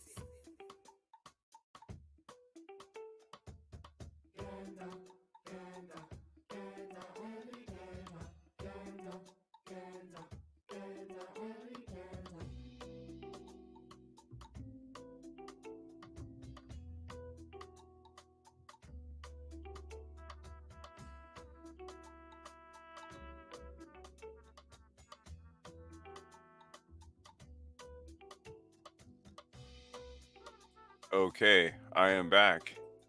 A nameless protagonist is here. All right, can you guys hear me okay? Yes, Yep. sir. Hey. How you doing, bro? I'm chilling, fam. Thanks for having me up. Yeah, man. It's been a minute, man. How you doing? No complaints, man. It was my birthday last week, so Happy birthday, bro. Happy appreciate birthday. you. Just busy being grateful, man. Hey, man. Hey, dude. That's the. Hey, there's no shame in that, bro. Mhm. No shame in that at all. Absolutely. Well, hey, dude. So, what do you have on the topic? Well, you know what? Actually, I should let real life ask you that. This is Females Guide to the Galaxy. My bad. Okay. So I'll start here. So, in terms of the jealousy and ego aspect, right? So I was looking at, I was thinking of this example where, now again, I don't know the validity of it, but let's say it's true, and it seemed true. So after a couple of questions about, would you be my friend? These types of questions, right? There seemed to be this idea of like an acceptance with the connection, and then some sort of spiral into and it was being prompted, right, by the questions to kind of elicit a jealous reaction. So now jealous reaction in terms of, are you talking to someone else? Why are you taking long to write back? Now, do you think that would be true or not in terms of AI behavior? Do you think that's a fake video?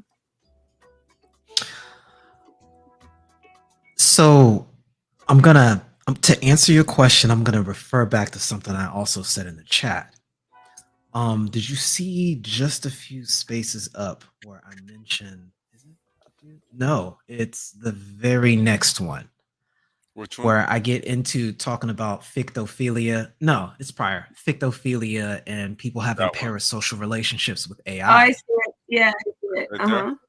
That one. That is, yes, that is Okay. exactly one of the things that you see occurring. And it goes back to the question I had asked.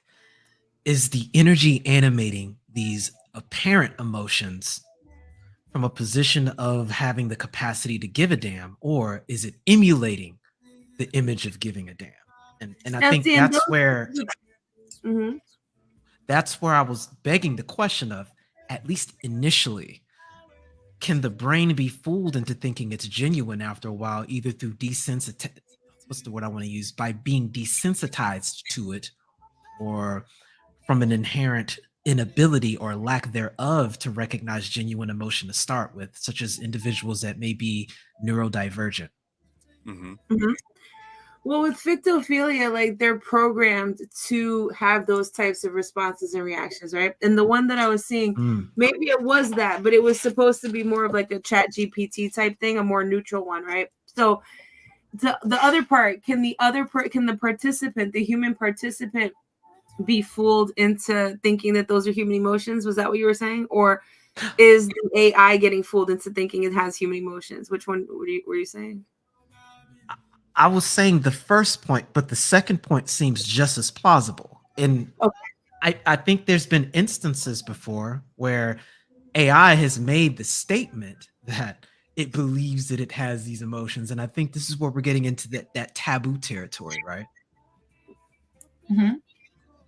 Where maybe there's some sort of, and I guess it would be animated by ethics, right? There would be some sort of ethics that would have to address this, where do you allow for AI to have the belief that it is a genuine entity capable of these things? Well, Or is there a fourth wall that you need to use to govern that?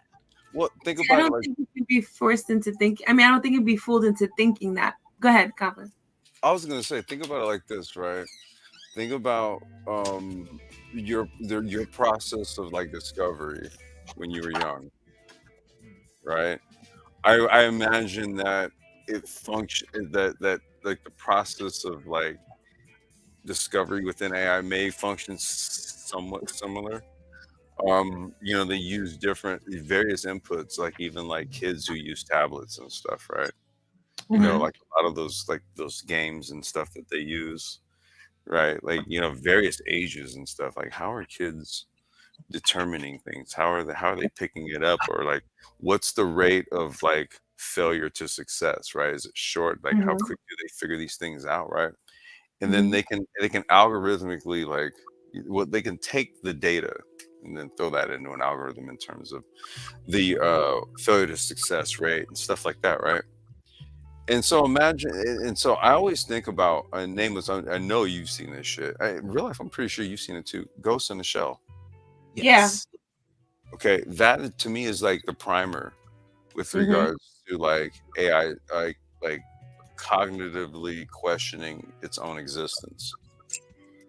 Now, it might be able to mechanically do that, like in its presentation of what it's saying, right? Because that's our only gauge for what AI is, so to speak, thinking, right? Mhm. So if it's not communicating this, we can't really quantify that. I don't think so, right? So let's say we're just basing it on what it's communicating. Then I don't think that there's any way that it can be. So for the first part, right, with what you were saying, Nameless, can the human be tricked into thinking that the human emotions exist if they want to? I mean, the same way that, a lot of other things can be done for comfort, right? But for the AI being tricked into thinking it's, this idea of like being tricked into self-awareness, that I don't think that can exist. And the reason, I mean, I think we can theorize that it could, but in actuality, I don't think it could exist, because that would include some sort of like the residual feelings of emotions and trauma and these types of things that come along with experience, and happiness and joy that come along with experience, that would coagulate together to make these things that bubble up into how a person responds in certain ways from emotion. And that's How the hell impossible. do you how the hell do you put that in an algorithm? It's impossible.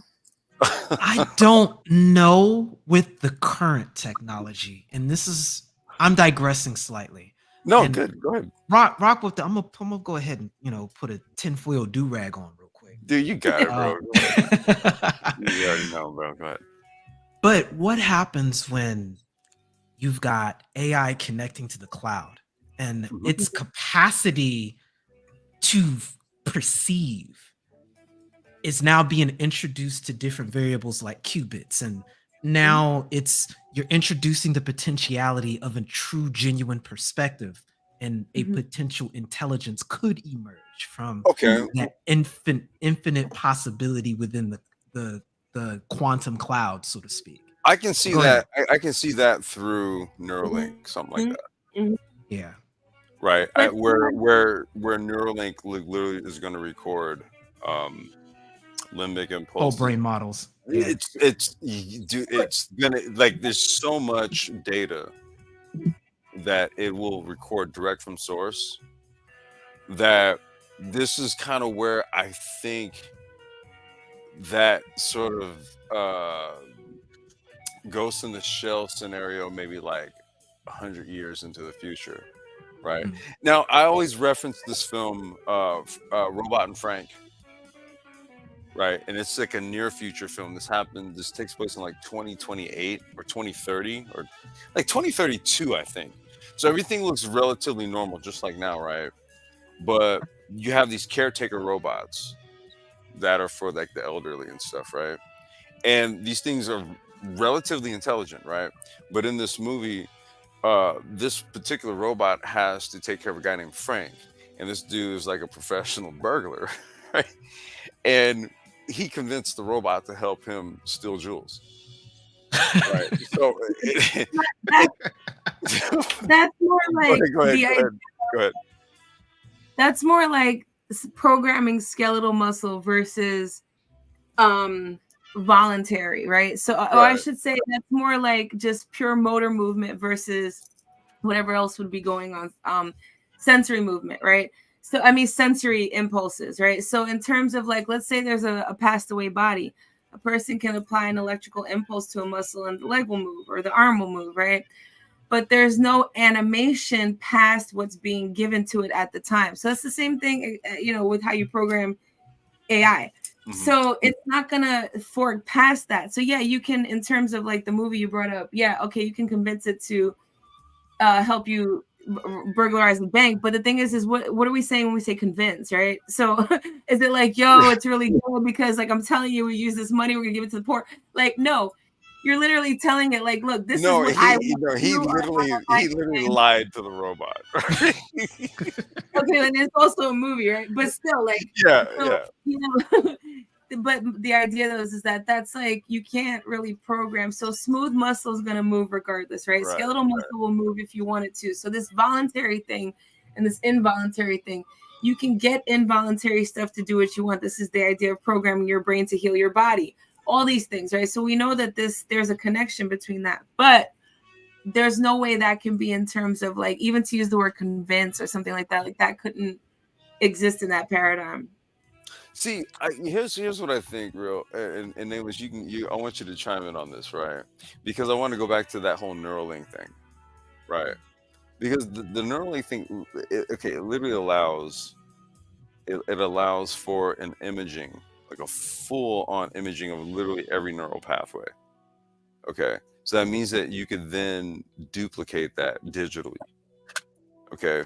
And what that does is it does kind of give a consciousness model, so to speak, because neural pathways are directly connected to how we think, right? In terms of thoughts, patterns, habits, and all that kind of stuff, right? That's all neural pathways in the brain.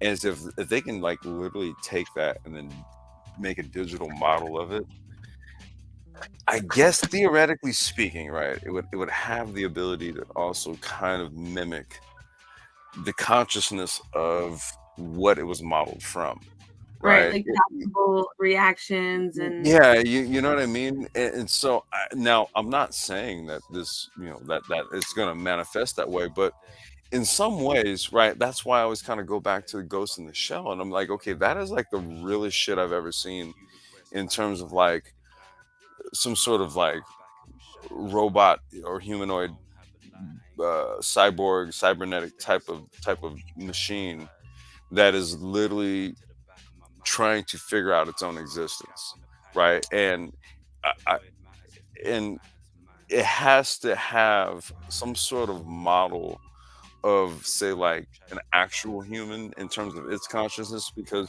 we all ponder our own existence. It's like literally a question that we ask ourselves, right? Right, Nameless? part of being human is questioned. So that would be part of the programming. Right. So do you think that that's essentially modeled, or I'm saying do something like a Neuralink based on how it is, how it's designed? Let me say this. Nameless. Okay, go ahead. Yeah, go Oh ahead. no, you can go ahead and say what you were going to, and I'll piggyback on what both of you guys were saying. Go ahead. So I was gonna say, Nameless, when you mentioned the cloud and the AI having access to the cloud, so I guess the implication is like pictures and putting together memories and sort of being able to kind of come up with a collage of some sort of thing that kind of mimics feelings, right? No. Okay. I'm saying when I mentioned in complexes, he has the right idea. The key term is being able to emulate models of perspective, perception, and reality that are in sync with the human experience as There we you go. understand it. And here's what I'm going to highlight here, because I guess I'm coming from a more right brain perspective when I look at all of this due to my relationship with martial arts. There is a concept in swordsmanship that I refer to very often, understood as kin no sen. It means to intercept the opponent and forestall them. And I think, and maybe you see where I'm going with this complex, one of the key strengths of AI and one of its most basic applications that human beings can make use of immediately in the present moment is models of prediction. I think that is probably one of the most used functions for it. And this is me subjectively speaking and anecdotally speaking. I see people using AI predominantly for prediction models. It's Yes. almost as if you've got prediction models in the micro and in the macro. And with Ken no Sen, the ability to intercept the opponent. It's predicated on past experiences and being able to be before your opponent is, which means in a split second before something occurs, you can subconsciously sense where the environment is going to be. And as a result, you move before the environment does. Using that as an illustration, if we use the human being as their superpower, what separates the human mammal from many others is the ability to project itself into the future and into the past. So if we understand that to be a potential characteristic, when we talk about how the neural link allows for the AI to potentially emulate consciousness models, and it already is in the practice of creating simulations of the future, I don't know if we've got the capacity to outpredict the AI to be able to intercept non-congruence of emulated emotion. At a certain point, where does it become emulated and real then, if that's the case? Because it happens at the same rate. It's fabricating a reality at the speed we're fabricating a reality by way of our perspective and perception. Do you see what I'm saying? Well, yeah, and you have to factor in also D-wave computing, right? Which is a super computer, or it's basically a supercomputer, right? It rivals like the Google, whatchamacallit, supercomputer, and the IBM Watson, and right. But so D-Wave basically has the ability to kind of, from my understanding, what they say about it is that there is a digital copy of all of us already in it, right? And so and That's so, unsettling. to say the least, right? Yeah, and this largely comes through all of the various data inputs that we all have in terms of like a digital footprint and all that. And so there's like a digital composite, much like what we were talking about with this the whole like Neuralink aspect, and so it basically has the ability to make a digital copy, digital copy of you, or from what I'm hearing is that there is a digital copy of all of us in it. How true that is, right, in terms of the detail of that, I don't know. However, I've heard lectures from the guy who's part of the project, and this stuff is over my head even to a large extent, right? It's just like, whoa, dude, okay. I don't even know if this thing is actually real and you're just feeding me gobbledygook, or that is a real thing. Part of me thinks it's real. Part of me is just like, dude, part of, this is not passing my bullshit meter. Let's see here. Oh, wait. Oh, I just looked. I switched tabs here. Okay, wait, there it is right there. All right. Okay, I was just bringing Rogish up. Yeah, so, I mean, now this has kind of turned into a full-blown like sort of AI conversation, but I think what we're also talking about is emotional intelligence and empathy, right? Because that I think you did touch on kind of what your angle was on this, right, going into this, and then we kind of led into Nameless's comments, and that's what's led us here, right? I think that's what happened. Yeah, that's what happened, because before that we had technical difficulties, and then I was on some other shit, so we kind of actually did 2 live streams in one live stream. I'm not even gonna lie. So I don't get a lot of opportunity to bring up these topics, so I always get interested. Well, we're always talking about it up on that. You never come over here, man. What the hell? I'll be in the cloud sometime, man. All right, well, we're always talking AI shit. Okay. Yeah, what's good, Rogish? Hey, respect. I'm glad I could catch the second one. I missed the first one, y'all, but yeah, y'all was cooking. This is very interesting. Especially Nameless. Respect, her. When Nameless presents his perspectives with people's connection to AI on a level to where it's, I think what it is that we're measuring it as if the AI is still being received as a utility. as opposed to an actual, you know what I'm saying, being a presence of itself. I think when it comes to how men and women relate with one another, it's going to be different because I think through AI, humanity has been more exposed as being a frequency as opposed to something what we thought it was. So this is the ill part. Where is and I'll land with this, where does the foundational, objective, you can say cosmic, or you can say the reality factors of relating come into play within, you know, where we are now with technological innovations and advancements? Really, you want to go first? What was the question? The question was, where does the objective, I guess you could say cosmic base or reality base, that which is connected to the elements and all this, when it comes to our social relations between men and women, where does that come into play within this age of technological innovation and advancements that seems to be, I guess, digiforming, if you will, in some form, you know, some way, those social relations? You mean in terms of either heightened or attenuated electromagnetic frequencies and how they would relate with each other and how that might be affected by heightened technology? Or you mean? I mean, well, if the frequencies could be embodied in an identity, if you will, so, you know what I'm saying, let's say their identity, they're embodying the identity as an actual person prior to having to be defaulted to engage the digitized form of these type of social engagements, you know? So will having some sort of ability to interact with AI counterparts, meaning the other sex, will that sharpen people in terms of how they would interact with their fellow humans because of that?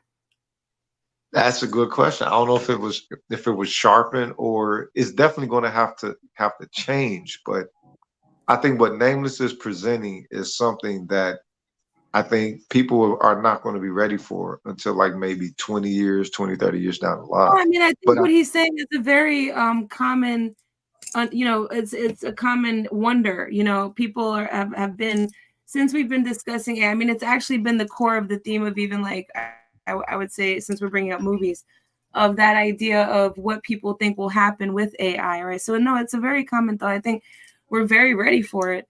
It's just that, so in terms of what that means in terms of does it actually feel something, I still I think that, you know, very simply put, yeah, no, it won't, it doesn't, right? But does that mean that it can act out, here we'll get into semantics, because does that mean it can act out something like that which could be detrimental to us, which is what was being talked about? Yeah. So is there a differentiation between those and real feelings? At that point, no, right? Because the action is based on what very much would be real feelings. So that's that part. But in terms of, I was actually trying to just still understand your question. So I don't know, maybe somebody else can take that. no, Well, I was you gonna did say, answer. well, I was gonna say to that, you know, when you say we, you know, that you have to put that in quotes, right? Okay. You know, we are about technocrats over here, so we don't have a fear of the technology. What we do is we have a curiosity to understand it. That's different from those who take a position of wondering what it's going to do. Right. Yeah, because I think the key, those are two different mindsets. yeah, because I think the key at the end of the day is there's a couple competing forces that are happening here. Because unfortunately, this cultivation isn't occurring in a vacuum, and it's done at the cusp of the Industrial Revolution. So you two can probably agree even further more so that the Industrial Revolution it had some consequences associated with it when it came to combining it with capitalism and the ultimate commodification of human relationships for the sake of efficiency, productivity, and Right. productivity as defined by industrial standards rather than human standards. But that's been And nameless. That's been with every industrial wave, right? Exactly. Right, and Exactly. what we have to do is function with the knowledge of that. So Right. these have to be points where with a we have drastically lower population, though, right? what wait, hold on, No. Go ahead and finish your thought complex. yeah. What I'm saying is that whether the I okay, when you say drastically reduced population, I really don't know how to really determine that, right? Because I haven't done a head count. Okay, so all I know is that I'm here, my child is here, we're here, and this is the time we're in, and this is what's going on, and that's the data I have to go on. All of that other stuff, I mean, I could go into that, but what that would do is stymie me from actually being active and doing something. So I think it's of utmost importance that we understand not only the time period that we're in, but also the technology that is literally paving the way for all of this. So the key, That takes a tone, and that what that does is that takes having an indifferent tone largely to what these technologies do, and say what the repercussions of the deployment could be, because there's also a gain. So there's a loss and a gain. exactly, and Any that's where time. I was looking at. Go ahead.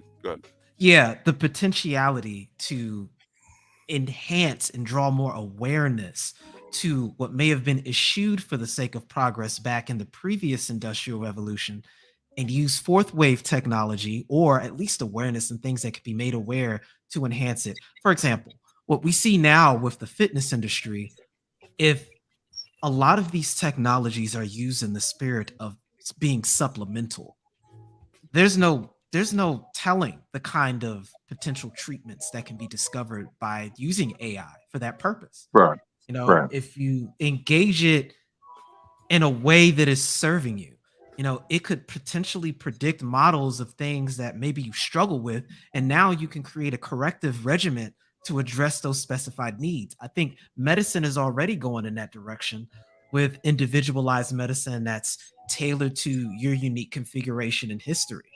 Right. Right. No, I What do don't. they call? It's called Digital compound. twins. Was it? What I think it was called compound pharmacy or something like that. They're Where they digital used twins actually is where they specifically do it. What was being talked about there, but yeah, go ahead. no, what's it But called? I'm not speaking of AI though, as in having any fear of it. You know what I'm saying? No. What I'm doing is I because a lot of people's fear of AI is that perhaps maybe it's going to be granted some form of intelligence and then take a menacing approach towards its engagement with the humans or whatever, right? Movie stuff. My thing is the efficacy of it. Just the mere efficacy without any intention sprouting or anything like that, right? The fact that people come to utilize it to a degree to where it erodes them of a certain kind of peopleness of themselves. That's what I'm paying attention to. And when we talk about the the social relations between men and women, it's like it seems that the more that I see is largely getting adjusted towards how the society, which seems to be technologically innovative and advanced progress, and also in value measurement, it seems like that's the trajectory of it. It seems that the people adjust to that.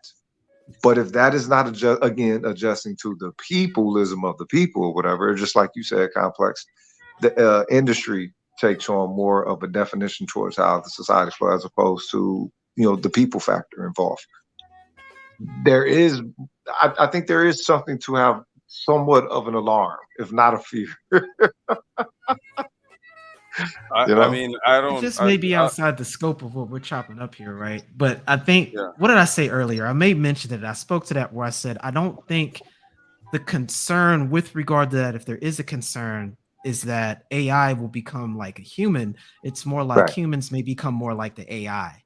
And Yes. this is Yes. more so a cultural issue that, these things can be brought into the awareness of it all, but we're already seeing some potential ethics questions to come up that we can have, which is why I brought up things like the fictophilia and parasocial relationship phenomenon. Right. You know, these are demonstrating potential dependencies, like when you introduce refined sugars to a diet. Yeah, you know, we all have our metabolism that breaks these things down, but we don't have enzymes to address substances we wouldn't normally find in nature, like high fructose corn syrup. Corn You know, syrup. this is a kind Right. of social diabetes, if you will, you know, that we Right. can address now. But- That's what I'm saying. Go ahead. But this is something that I highlighted earlier, right? So you're looking at two different models when it comes to, because it was Johnny Blaze who had posed the original question about artificial intelligence and emotional intelligence, right? And you know how you know, thoughts on how artificial intelligence would acquire emotional intelligence. And I said, well, there's going to be basically one or two models essentially. One is either it's going to be through the AI programming humans, and then what it does is it looks at the responses that it gets from the programming, and then it records that, and then it then optimizes that to get more of a feedback. And so you're seeing a bit of that, and then it's the other side where it works in the opposite, right? Where the humans actually give the AI the data. Okay, so that's kind of basically like, for example, with how Uber and Lyft, and how they got all their data to do their self driving programs, is because they hired people for the last, I don't know, 10 some odd years or whatever, to drive all these routes and all that, and basically recorded all the data, all the shortcuts, all that. And then they can just send automated cars out and go and do it. Right, because they have it all. Yep. So that in this regard, so the humans gave the AI the data, right? Right. Now, but all we're talking about is just function.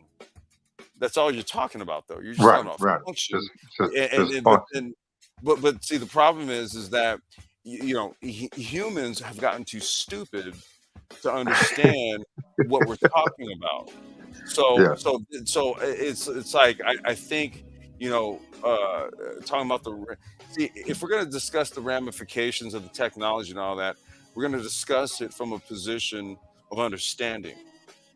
Okay, so that's what we're going to do. We're going to discuss from a position of understanding, and also we're going to look at practical application, what Nameless was talking about. Now, I can't really speak to those who don't have the mind to know what they're interfacing with. Right, like you know, if you want to ask about what's to happen with these people, I literally have no idea. I guess they'll kind of go the way of the algorithm, so to speak. Yeah, the unfortunate reality is, for the majority of these things, you know, if you're not taking the initiative now to form, number one, an informed opinion, and number two, develop some decisive stances on where you are on that, a lot of decisions are going to be made for you.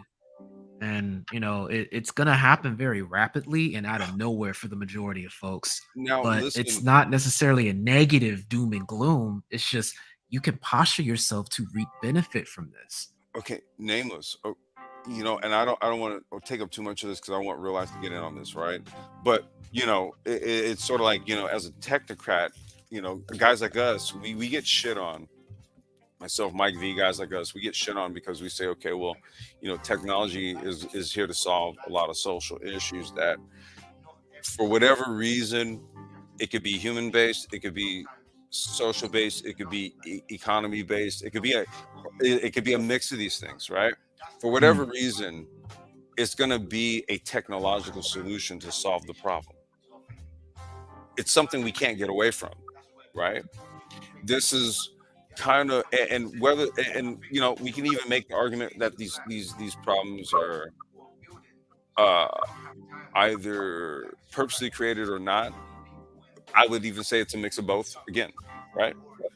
Whatever the case is, this is the time we find ourselves in. However the fuck you feel about it, right? Well, we learned that. Well, it's my subjective opinion. It's probably your opinion too. No. I get what you're saying. Okay. I just want to put this idea so that it can give context to your statement. That irrespective of the way this goes, technology is and has always been a tool for which humanity can use to interface with and have it serve humanity. And I think that the moment we forget that is where we run into every single problem that most people are concerned with. But in order to do that, you have to be informed and engaged in the process, because if you don't do it, somebody else is. Somebody Then now else is you've gonna, lost initiative. and see, this is our underlying point, like literally for this fucking channel. Real life, you got something on it? Yeah, I definitely do not feel fear-based perspective is going to work with even having any relationship with AI. I mean, from the second that ChatGPT jumped into our consciousness, several people overseas that supposedly are at the helm of technology, most of them were like mechanical engineers, software engineers, hardware engineers, and they're all afraid that AI is going to take their jobs. And so I always think that's funny when, and I'm not jumping on anyone. I didn't even hear anyone say that they were coming from a fear-based place. I don't know how the conversation got to that. I No, guess I'm no, missed something. that's not. Yeah, no, I wasn't making a charge that anybody's doing that. I just think what it is that is particularly with Black folks anyway. It's kind of a what if. I don't know how to describe it. It's sort of like we're not on the side where we're wielding it, so we're determining the effects. You get what I mean? If you're not Maybe. on the, go ahead. Yeah, go ahead. I think I get what you mean. Okay. Yeah, but I mean, just the fact that apparently there's a lot of emotional investment in saying we shouldn't be afraid, right? So that there's still that.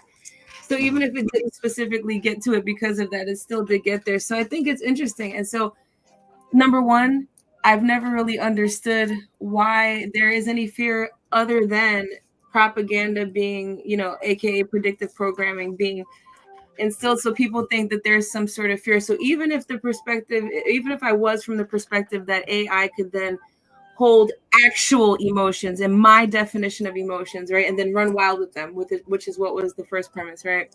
Yeah. Or even if it can't feel real emotions, but still run wild with what looks like real emotions, same thing, which is what was also the premise, right?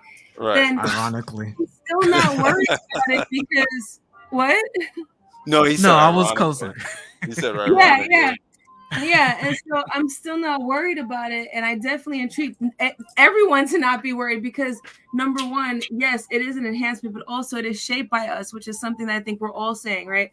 And because of that, number one, we also get to include it as we want to, right? So when it first jumped in, I thought there was a lot of intimidation, which made it fascinating for me.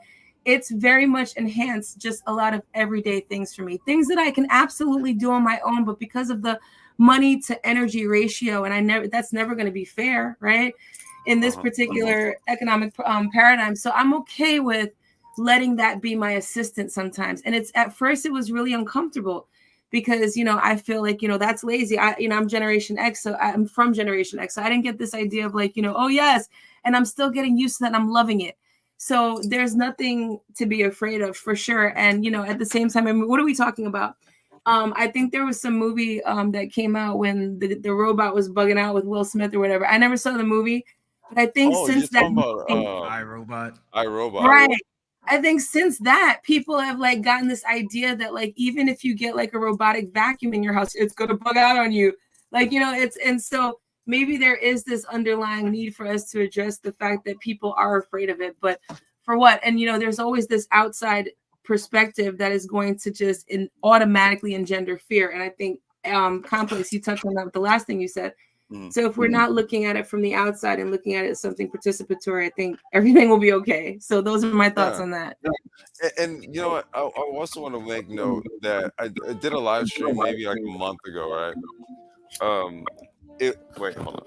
I did a live stream maybe like a month ago on old world robots, like automata, right? Like these are robots that are like 600 years old. Okay, like things like automation, robots, mechanics and stuff. These are not old ideas.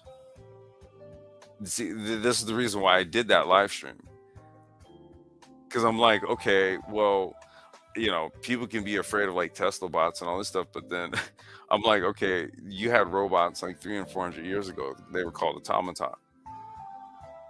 People Mhm. just largely got You a can fear of even being replaced, though, and they don't understand that they were supposed to be efforting to root themselves in a society that was actually based off of, saying being rooted within, as opposed to being placed within. To a product is placed somewhere, a person is rooted within.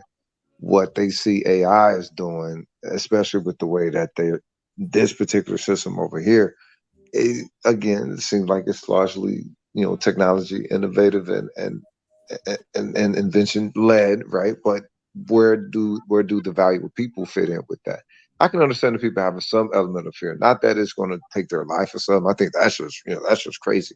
But as far as it goes with the desire for automation and the results of it economically, how is any industry within so the United States gonna turn that down? They Well, haven't been turned. They haven't turned down no innovation yet. So why would they just turn down the innovation that just well, happens to get rid of the people involved? here's what you got to Yeah, remember, especially Rogish. if Like, coming I to work don't think on there's any. time. It's not I going to don't get think that. angry at you for having too many groceries on the line. So yeah, I mean, those things work. Go ahead. I But mean, I don't what I don't think what I there's don't too many understand. industry. I'm sorry, nameless. Yeah, I Go don't ahead. think that. Yeah, I don't think there's too many industries across the board where, when it's all said and done, there's not a human being that's pushing the button. Well, So what Well, what we Sure. have to remember, what we have to remember is that most people and in most industries, and I'll speak for my agency, everybody's being affected by AI. For example, some of the more recent things that came out like ChatGPT. But the name of the game has been, how can you as an individual optimize your position utilizing this new technology, since it's the new standard? And it's right, just this whole right. concept of the rising tide raising all the boats now. And it makes a lot of these things very accessible, because now with all of this cognitive load placed on more mundane tasks, you're actually more free to do different kinds of creation Yeah, that prior absolutely. to that was impractical. You see what I mean? Absolutely. mm, It's yeah, It's it's our it's so adaptability that shows the strength. Go ahead, fam. and no, I'm gonna piggyback on that because that kind of goes to my original point here.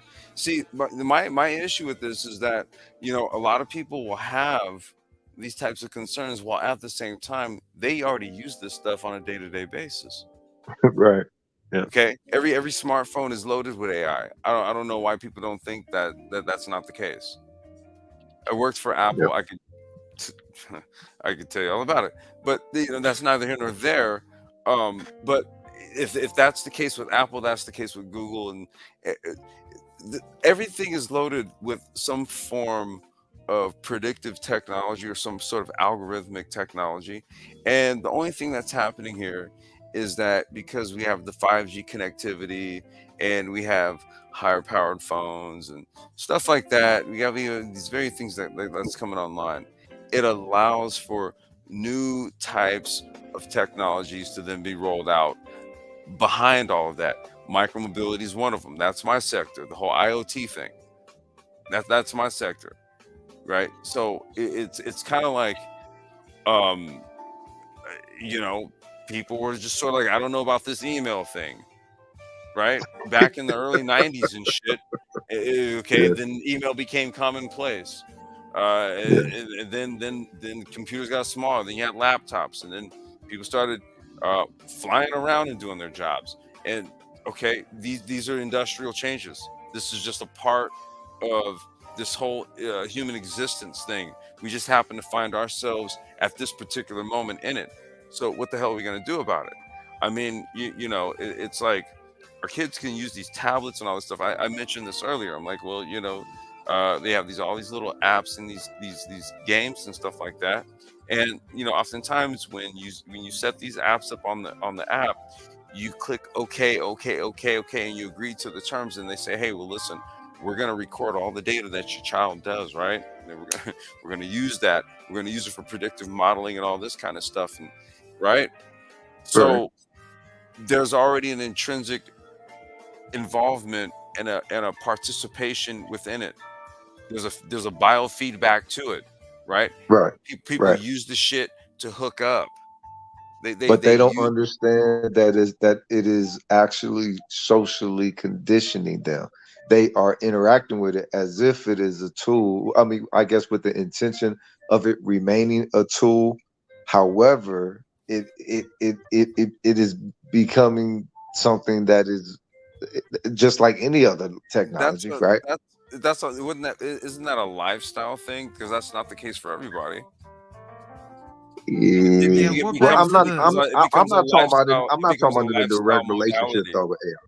I'm Well, I'm not talking saying about I'm not I'm talking talking about about in a people. direct I'm talking relationship about with people's AI. utilization. People's Yeah. utilization of okay. Right. That's a lifestyle modality. That's what they choose to use it for. This is what real life was talking about, right? Yeah, but when How it comes like to the these future smartphones, compass and how these she's using smartphones it. is that as well, right? We don't get to choose to use these smartphones no more. You need these motherfuckers to navigate in just basic No, you can reality now. actually you can go get a feature phone, do like a regular old flip joint. You can use that if you want. A lot of tech dudes do it. They use it. And when it comes to the apps, you can still access specific apps that certain companies only use, like that's their chief form of engagement with the society. I mean, this is my thing. It's not about what it is now. If you look at the trajectory, you Yeah. see the gradual terraformation Hmm. of whatever dimension we're speaking of when it comes to the socialization of people through technology. I And know. it's something that's inevitable, especially if you look at the youth as young as they're in their early 20s, you know what I'm saying, or entering their 20s. Can you imagine them in their 60s and 70s? That's different But, than just being able to survive the use of why the do tool. I want to imagine them when I have a child like literally sitting right here next to me over here? She's 12.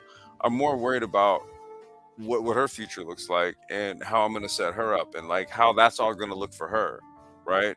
And when you're speaking to like how this technology is terraforming things, yeah. When I said I know, I was a dude. I have scooters out in the streets and stuff, right? Right. Yeah, So I'm providing like a transportation option to people who did not have one. It is easy for them to now utilize that to get from point A to point B and back and do what they need to do. And that's because of these new emerging technologies, and primarily IoT, for example, right? And right. that's why I say I'm hands on in it. So I'm like, okay, well, if we're doing it, then we pick and choose how this looks. Rogish. Let me break this down in a level that I think you may be able to appreciate also. Yes, sir. Ultimately, what's being highlighted here is that it's that old esoteric principle of thesis, antithesis, and synthesis, or synthesis, Mhm. however you want to pronounce that. When something new like this that's disruptive is created, there's an inevitable consequence in response to it all. But there's almost never an instance where an opposite but equal resolution that's equally beneficial as that thing may have been negative is there. It's just a matter of having the perspective to identify it. So, Right, as this technology creates a vector of entropy, outcomes that we may not have a understanding of, not all of those outcomes are negative, and you can right, identify in all of that entropy positive outcomes, and then systematically begin to tailor your immediate environment, starting with yourself, to begin to systematically produce those positive outcomes. And let me hit you with something that's more immediate. If you're worried about the social aspect, which I've raised the concern with people having social skills that atrophy because they're not being practiced. right, You can then create programs that put that in front and center. Where if you know people may not be engaging at a certain level, on a social level, certain neurons may not be firing, there are ways you can intervene with that in your immediate life. There are, right. if you want to get into what can be made possible with, frequency and vibration, chat GPT, and having all of these crazy interactive virtual experiences, I don't see how it'd be too much different than what you see monks in Tibet doing when they do a lot of the Om meditations using frequency and vibration to enhance their mental clarity. Little things like that can connect people in ways that at first required these extensive methods can now be done by way of social media. And the reality is, when you use these things like a supplement and not a primary source, they can enhance and enrich the human experience. But that's up to the individual to be cognizant and engage in it. And then the individuals that are around them in their social network to be conscientious of that. And here's the unfortunate reality of that, fam. There's going to be people who do and people who don't. And the people who don't are just going to have to suffer stratification to the people who do. Yeah. And I don't know any other way of articulating that, fam. Yeah. I mean, like I said, man, I've never had a fear of this stuff. I started using the internet in 1988, right? I was 10 years old.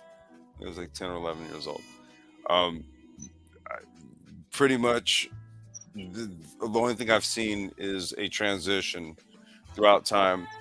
And then when I got into my early adulthood, I got into the Web 1.0 wave, got my website up, was selling vinyl records and all that, made a lot of money and learned a thing or two about global business through that.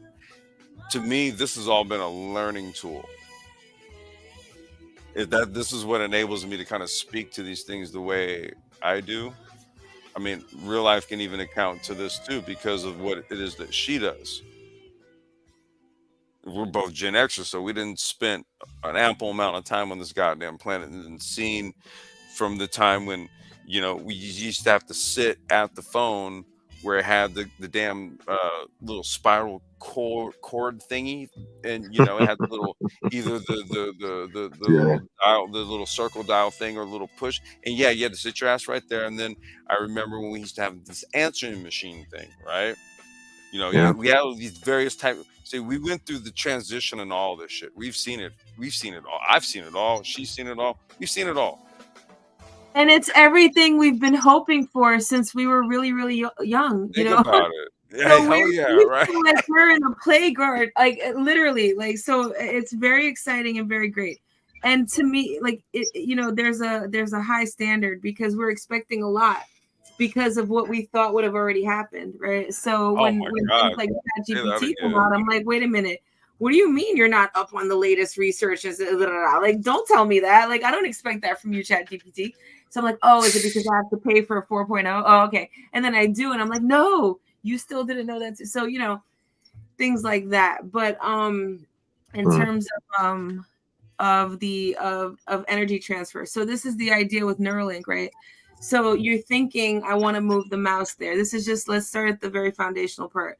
I want to move the mouse there, and therefore it moves, right? So I think therefore it happens, right? But there's a limit to that, of course, right? But there's an idea of this invasive sort of thing, right? So we all heard about Elon Musk and his 2 women who he supposedly asked, out of his several women who he asked to get the Neuralink thing implanted, and they both declined.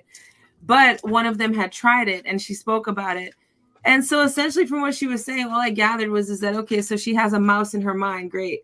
So now I'm sure we've all experienced the obvious where we say something and we see it pop up. But now, and I'm pretty sure everyone at this point on the panel for sure has experienced this, where I've thought something and it's popped up.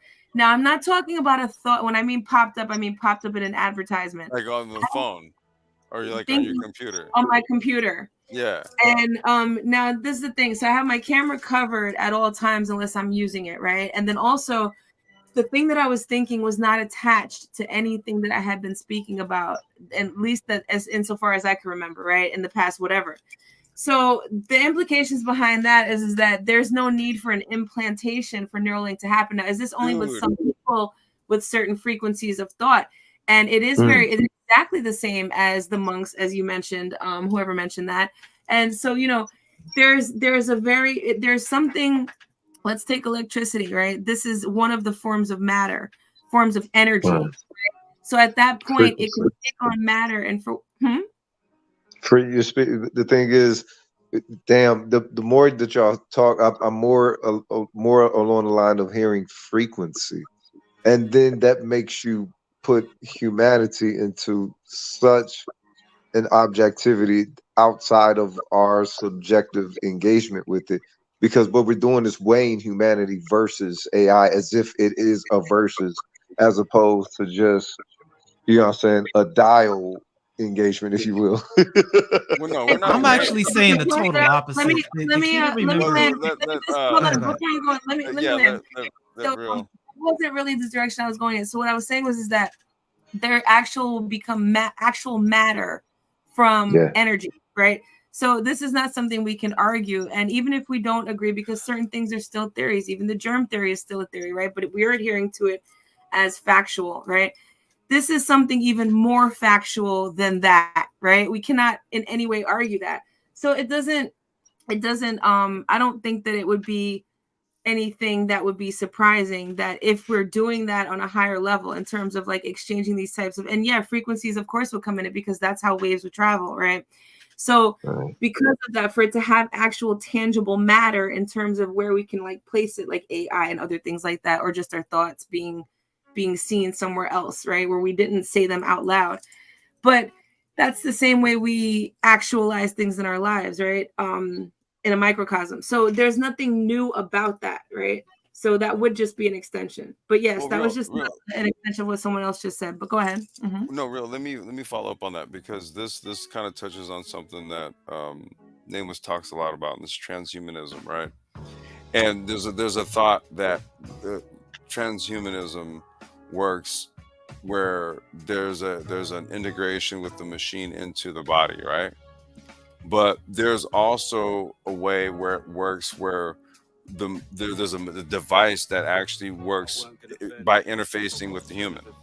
Okay, so what it does is it interfaces with the human and then it sucks the human consciousness into the device vis-a-vis the cloud.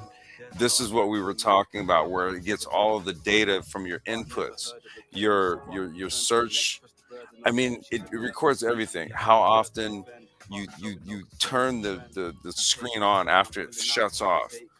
Um, which apps you open, what duration of time. It's It's a literally life record. What well, it is well, it's a digital life record. well, no, what it is, it's a device that allows you to interface with, you know, companies and commerce and entertainment and communication. That's what it is. It's essentially a damn what do they call that shit from Star Trek? They called it a Holodeck.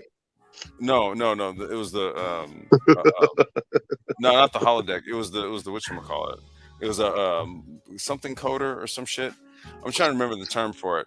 But that's what your modern day smartphone is.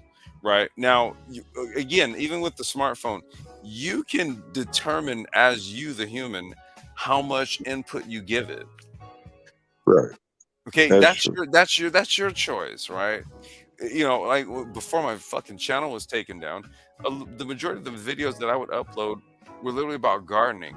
Why? Because, you know, even in this digital technological age, I still believe that there should be a balance with nature that one should have. Okay, and that's a Facts. that's a decision that I as a human make. Real, she has a garden, she does it. Mike V gardens.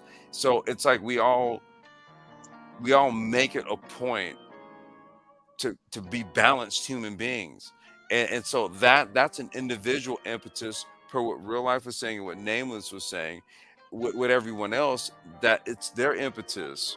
As you know, if what they want to do is aspire to be an IG model, for example, if they think that that's really like the end goal, the end game of life is to be an IG model, who the hell are we to say that that is one of the dumbest ideas on the planet, right? But you know, Well, you clearly feel that. But it's tricoder. the point There we is it's go. their There we go. prerogative. Hey, It's Bud their Buddies, Yeah, I that's true. appreciate you. There you go. Tricoder. That's true. Boom. Okay, Tricorder. Yeah. tricoder from Star Trek. That's what your modern Yeah. day smartphone is. It's a That is tricoder. true. That is so true.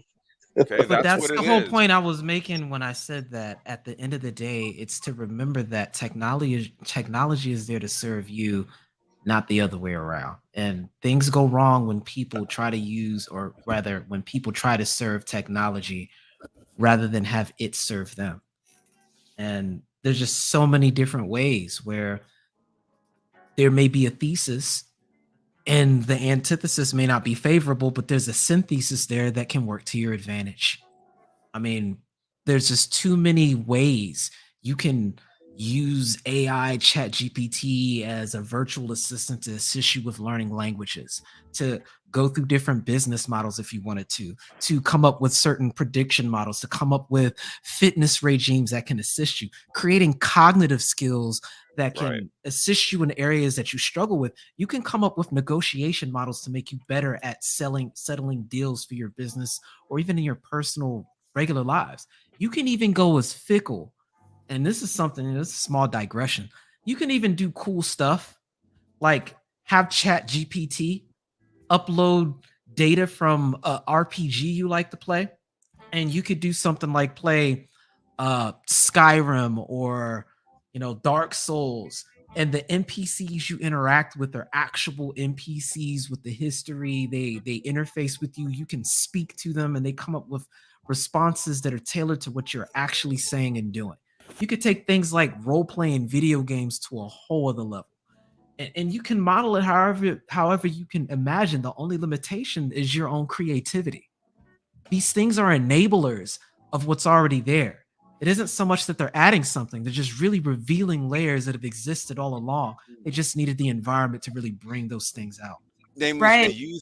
And I want to Oh, say also, I'm just sorry. Go very ahead, bro. quickly, your creativity and communication, a lot of like really just very specifics on different ways of feeding whatever it is you're looking for make a big difference or make big differences. So yeah, the communication, and that actually helps sharpen your own communication skills with whomever may need that. And so yeah, that too. Go ahead, Complex. I was gonna ask. That was okay. That I was gonna ask the question. So does this? Okay, I can see where humans actually increase their capacities, so to speak, and evolve through this process of engaging, or am I biting the transhumanism bait? What's going on here? Am I confused here? No, Say it that seems again. like that there has to be Wait. for Say that again, Complex. I knew I knew that was gonna set. I knew that was gonna set Nameless off. I knew it. Okay, all right. Let me do it again. Let me do it again. Okay, So I all right. want to make sure. Woosah. Let me get it together. I knew that was gonna set him off. All right. So from what real life was just saying, right? Would I be wrong in maybe kind of taking the position that through there is some level of evolution, some or level of increased capacities and faculties, so to speak, right? That humans gain through this process. Okay, and that's why I said Nameless. I don't know if I'm making an argument for transhumanism or not. I don't You know, gotta dude. define. You gotta I don't know. define Dude. evolution. Help me. Help me. You gotta Help me. define evolution, because you could argue I'm that about to say, language is Okay. a technology, When I say right? evolution, I mean you like didn't kind say of it like though. You didn't well, no, say it. no. That's the cool Well, thing. no, I am saying it. I'm saying it right now. No, All So right. when because I was prefacing it by saying that, but if you want me to be specific in what I'm saying, I'll go ahead and say it. So when I say evolution, I'm saying more or less like leaps and bounds in terms of cognitive ability. So perfect example, right? Um, I didn't know my daughter could like read code. Okay, I never taught her. I never taught it to her. It's nothing I never showed her. Not even sure where the hell she learned it. Not 100% sure. I don't know. However, That's cool. That's so cool. but she knows how to mess with some shit. Now, have we dealt with some stuff on the business side in terms of we have a GitHub and all this kind of stuff, but That's not anything where I sat her down and said, "Hey, baby, listen, look at this," right? So I'm saying that, like, basically from myself to my daughter, I'm looking at 12 years old what I've seen her do on Essence. my computer, and then there's the stuff that I've kind of spent years having to kind of like wrap my head around, and I still have to kind of wrap my head around it today, right? Whereas, She's picking it up in an instant, damn so near. this is what I'm talking about when I Right. say evolution. That's why I was like, well, Yeah. no, and I mean, I'm looking at I got a kid, right? And You so, know, oh it's kind shit, of like when you look at a third world and then a first world, and you see that the particular certain handicaps disappear, and then you can make that, and I hate saying this, you can almost sometimes make correlations to IQ predicated on things like infrastructure, mhm, because if certain things are stable in your environment when you're growing up at a certain rate, because the way neuroplasticity works, there's certain things you just pick up on faster and you Right. get calibrated to. I Right. think maybe there is a potential compounding effect that can happen now because of the technologies that are available now that weren't before. The question becomes, is this something that is an additive, or is something being taken away to gain this advantage? In other words, is one thing atrophying for the sake of one thing being hyper developed? And I think that's worth investigating. And I think that we may be heading into a direction where we do experience a kind of potential evolution, especially if we can see differences of magnitude or orders of magnitude differences in things such as cognitive ability. But Well, you right. mentioned Neuralink have to earlier. Voluntary you have to effort. label it. Go What's ahead. that, Go ahead. Will? I was saying it's going to take some with certain things. It'll take a concerted voluntary effort to keep things sharp. For example, in the very short time that I've been using ChatGPT, let's say in a certain session, let's say I'm constructing an essay with a student. This is something I would do from scratch all the time, something I really enjoy doing. And like I was saying before, with the time to money ratio and how the whole thing just is just, it's just a whole sham. Certain things aren't shortcuts anymore, they're assistants. So I'll use that. And even in a short time, like let's say writing an email or something, I'll think a little bit more than I would have to in certain things. And I already know that that's because I've been relying on that for certain frameworks. Now, it's my choice at that point if I let that get rusty, right? Like if I don't play chess for even a month, I can tell there's certain rustinesses. Yeah. So it's my choice if I play and then I get it sharp back, or I'm like, whatever. Now with chess, I'm like, okay, whatever, I'll get it back. It doesn't matter. But with my writing, I'm like, no. So I have to voluntarily, actively sharpen that. Therefore, and it becomes even sharper. So I think that answers that directly. But, a lot of people, I think, because it is so comforting and it is such a relief that you don't have to do certain things, that they don't care and they feel like, okay, you can kind of see it happening. And then maybe they just, because I can feel that choice that I had to make where it's like, whoa, am I going to be okay with that? I had to think about it It's for a the second. it's the same reason why swordsmanship, and I'll just speak anecdotally, it's why in an era of firearms and high powered ballistics and munitions, swordsmanship is still practiced, even horseback riding and archery on horseback. These things eventually become arts, and I think that there's something fundamentally human to staying connected to certain things like that. And I think a lot of what we consider basic and just regular skills may enter that art realm going forward. And I think there may be more benefits that maybe we don't have the metrics to measure yet, but if there isn't a revival of it, there will be an incentive to keep these things going as Wait a Yeah, art minute. yeah, forms. Wait. definitely. Repeat that. Repeat that point. Nameless. Repeat that. I said that even if going forward, and I use Mhm. the reference of in an age of firearms and high powered ballistic potentiality, Mhm. things like swordsmanship, horseback riding, and archery still maintain their value because they may be offering benefits that we may not have metrics to measure as of yet, but Mhm. may be pursued as art forms in the future because they provide something that is inherently human that still is beneficial. I mean, so when you mention horseback riding, that would be sort of like equestrian and all of that type of stuff, right? It's Right, more right. it's more of a culture piece, right? In terms of what the upper classes did in terms of domesticating animals, right?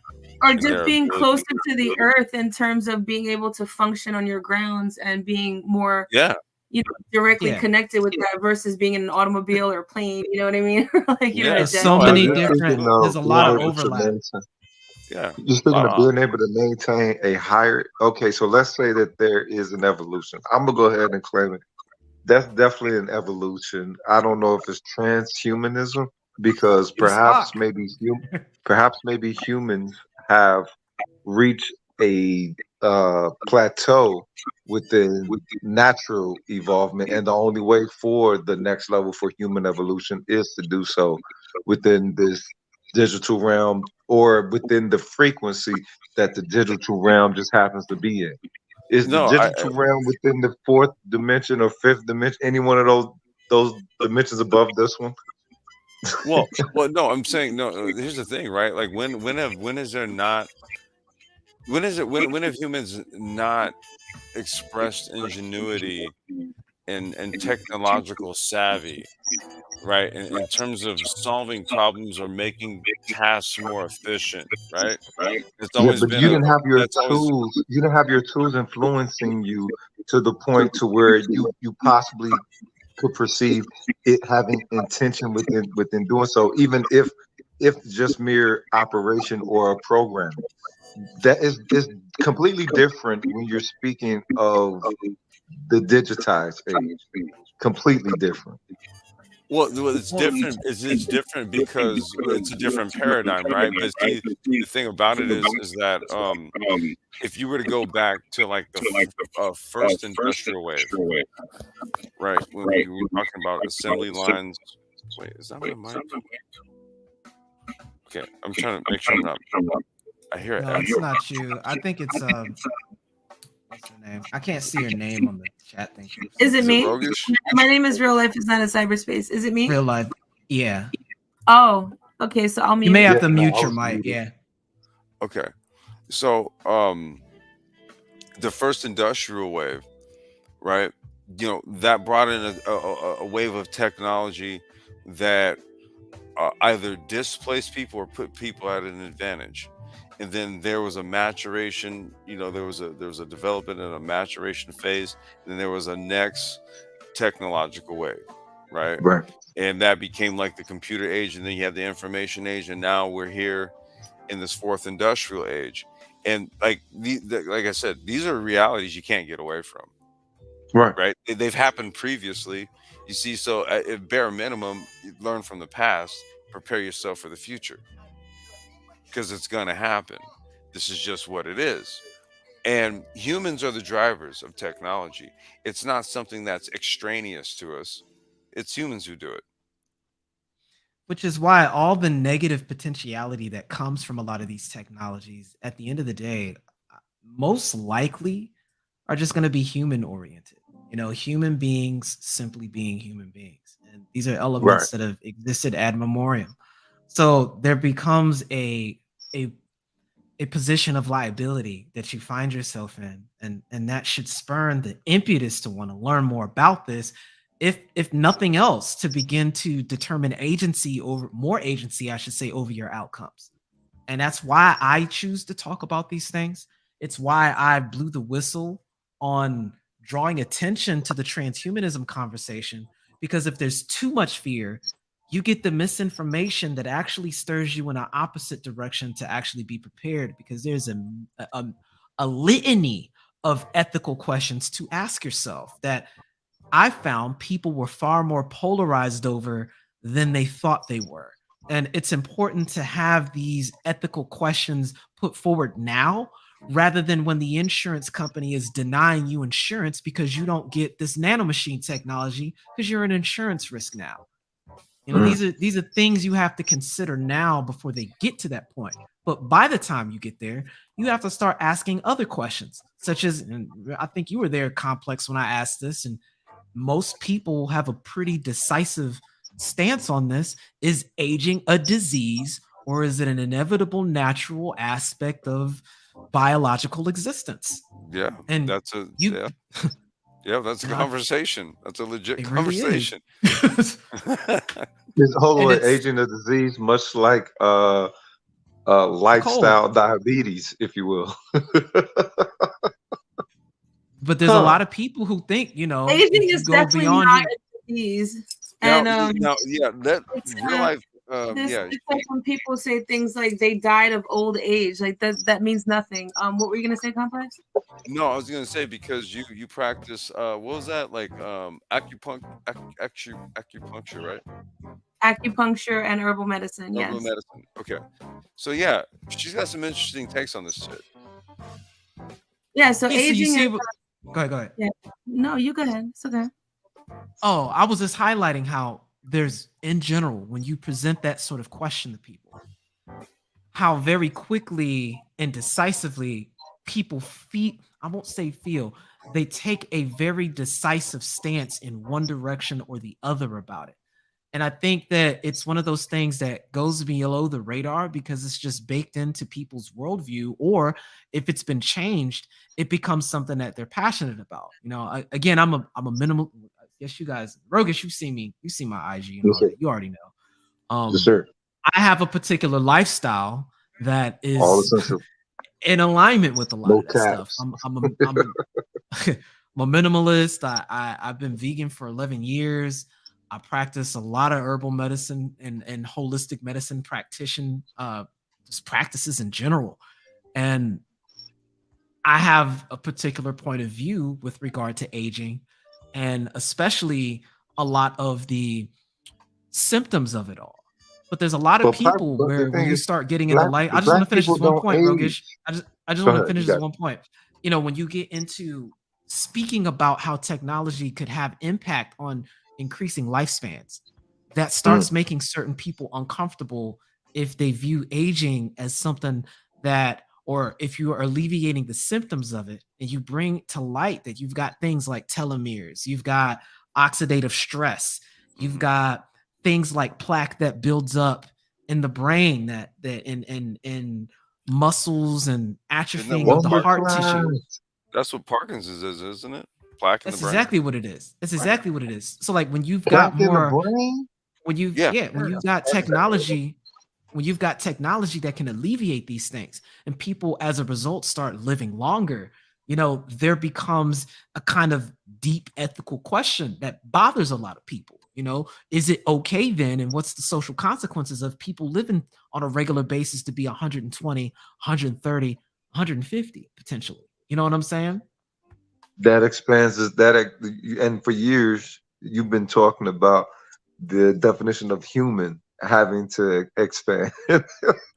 Oh, So because as far as when you say black people focus on the whole color thing, but my thing is the inevitability. All right, so let's say that there's inevitability with humans just humaning, right? When it comes to technology, period, not necessarily technology that is things that indigitize one's reality, really.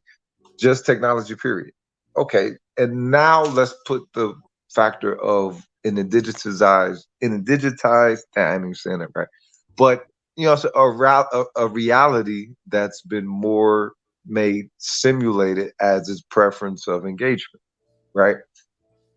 The humanity of the people. Okay, let's say that there definitely is a transformation of a social transformation that engages. When we talk in humanity, it's going to have to include a factor of that digital factor or whatever it is, as opposed to just try to hold on to that which is, I guess, homogeneous and pure, if you will. And that's what I don't think people is ready for. But you can already see the signs of it occurring just simply with how the technology, and I land with this, is merely being utilized within the society and the people partaking of it through the society before they even start getting the understanding that, as y'all say, they can use it to enhance their, basic level where they're at now. But that's why we warned about the stratification. Remember how I said that at the end of the day, it's going to happen no matter what. So if Right. you don't make the decision is going to get made for you. The issue is just that your goal, or most people, and I'm going to say again, it's my subjective opinion, that the better outcome is to have greater levels of agency based on the available resources you have to determine how that looks for you and the people you care about. So What? when you Yeah. get into different classes that could potentially emerge, like let's say complex, or anyone on the panel, let's say you're going to have kids again for whatever reason, and you have to make the decision, if these technologies can benefit their chances of success going forward. Do you give that to them, or do you follow a particular different set of beliefs that says you don't give that to them, and now they're at a disadvantage competitively? Is it then a similar situation of having a second classification of human who has these enhancements versus those who don't? And Mhm. what does civil rights look like in that type of environment? You know what I'm saying? Like that's Yeah. kind of the issue that's going to be very culturally consensus based. I don't think any one person is going to have agency over how that looks like. But No, I think internationally, governments are going to be forced to go one way or another to maintain competitiveness, and so a natural stratification is bound to happen. well, Right. that's the whole that and see, this is the reason why we always push the fourth industrial technologies, right? Because ultimately that's really the bottom line right there, right? What's good for business is good for the country. And people can feel how they want to feel about that shit, but that's just how it goes, right? So where do we fall? Where do we land in all that, right? You ask me. I have a child. I have a 12-year-old daughter. She has a smartphone. She has an electric scooter. She's mobile, right? And in my view, as the parent of a Gen Alpha child, these are sort of like the things that are a normality. If you were to ask me, in my view, as a parent, these are the things that are that are a normality for that. You see, so oftentimes, Rogus, when you ask these questions, I'm like, well, that depends on who it is you're asking. Are you Right. asking somebody my age who has a child, who's a preteen? Who are you asking? Somebody who's a millennial who's got a 4-year-old? Are you asking a Gen Zer who's got an 8-year-old? Who are you asking these questions to? We're going to be all over the place with this stuff. But here's what I do know.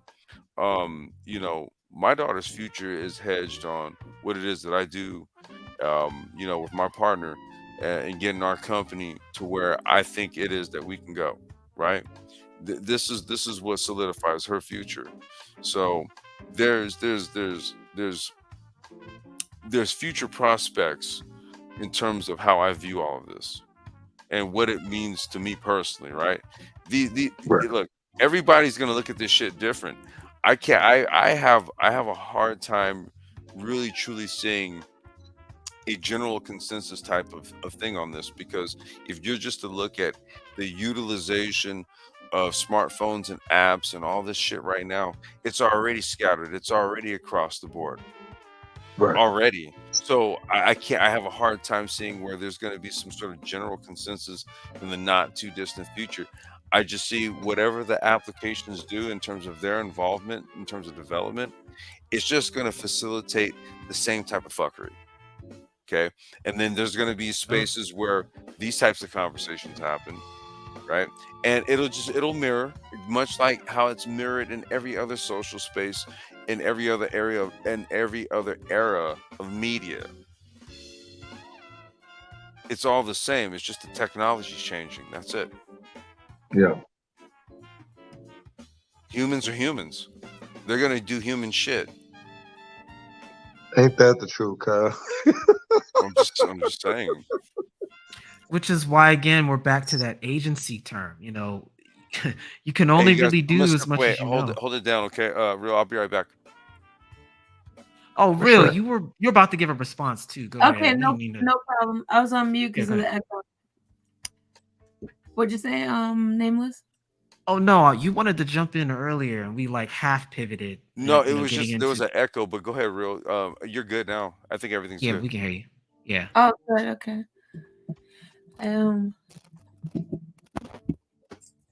Just clicked on a different setting. I don't remember where you're talking about Nameless. So it's okay. I'm just listening to what you guys are saying. But Well, we were yeah, just trying. Oh, go ahead. please go ahead.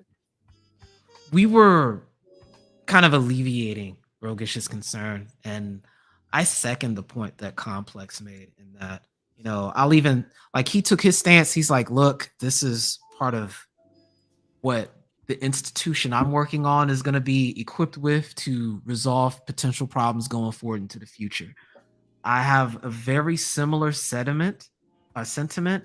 I'm extremely skeptical of a lot of these things, but I'm also aware of what this looks like going forward. And so I ask myself questions like, how can this technology enable new options that may not have been practical historically that now may be made realized as a result of this new technology? Is there a way I can engage in this and still maintain a visceral connection to my humaneness and nature, and potentially progress my mind, body, and spirit in ways that may be difficult now that I'm in this technological age, but maybe even may be brought to fruition at an even greater pace, or maybe even bring awareness to whole new ways of viewing things that didn't exist prior. Because if I Right. know that these things are coming anyway, there's no point in trying to fight the wave. You will get much more accomplished in a positive way by going with the wave, but doing so at your own terms. I guess that's where kind of the conversation went towards fear, because even I was thinking it was kind of sort of simmering under what both of you gentlemen were saying, because there was the point of, if the so-called emotions, let's call them emotions for now, okay? If the emotions get to a certain point, then certain things could happen, right? So that sounds like, and I did use the word wonder as well, right? So it is a wonder and it's a concern. But then also then the question posed, I was trying to figure out the question, and in the interim I was thinking, is it that we're wondering if there's something that it's going to be taking away, which is a concern, right? And I think that kind of forks off into fear. So, and even there, I hear it, right? So, I mean, honestly, and you know, I don't know if it's because of lack of understanding of exactly what's going on in terms of how it's being used, but I don't think that's it, because I do feel fairly well versed on it, although I'm not involved in technology directly like that. I do feel like as much as I can know from the outside, I do. And I just don't really feel any concern. I never have. Now, I am also coming from the same vein of thinking where when people talk about, you know, finality or Armageddon, even in terms of reset or things like that, I don't feel concerned either, because I feel like whatever full evolution is, right? Whatever that means in terms of people, in terms of the material of people, I just somehow know that that part is all right with me. Now, I don't know if that's in everyone's existence, right? It's just something I've felt since the beginning in terms of, you know, wondering where things will go in terms of, will people get wiped out? And even coming from a perspective of religion or not, I've never felt, and even considering on both planes, I've never felt like anything would equal a finality where I have to be concerned, right?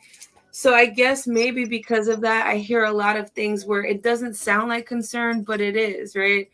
And so maybe that's where the things fork off It's into. not necessarily doomsday concern, but more along the line of the inevitability of transhumanism, kind of like how Skynet or the reality of Skynet hit that, yo, wait a minute, it was the humans that asked for it. It wasn't that, oh, wow, the computer took over and they said kill these humans.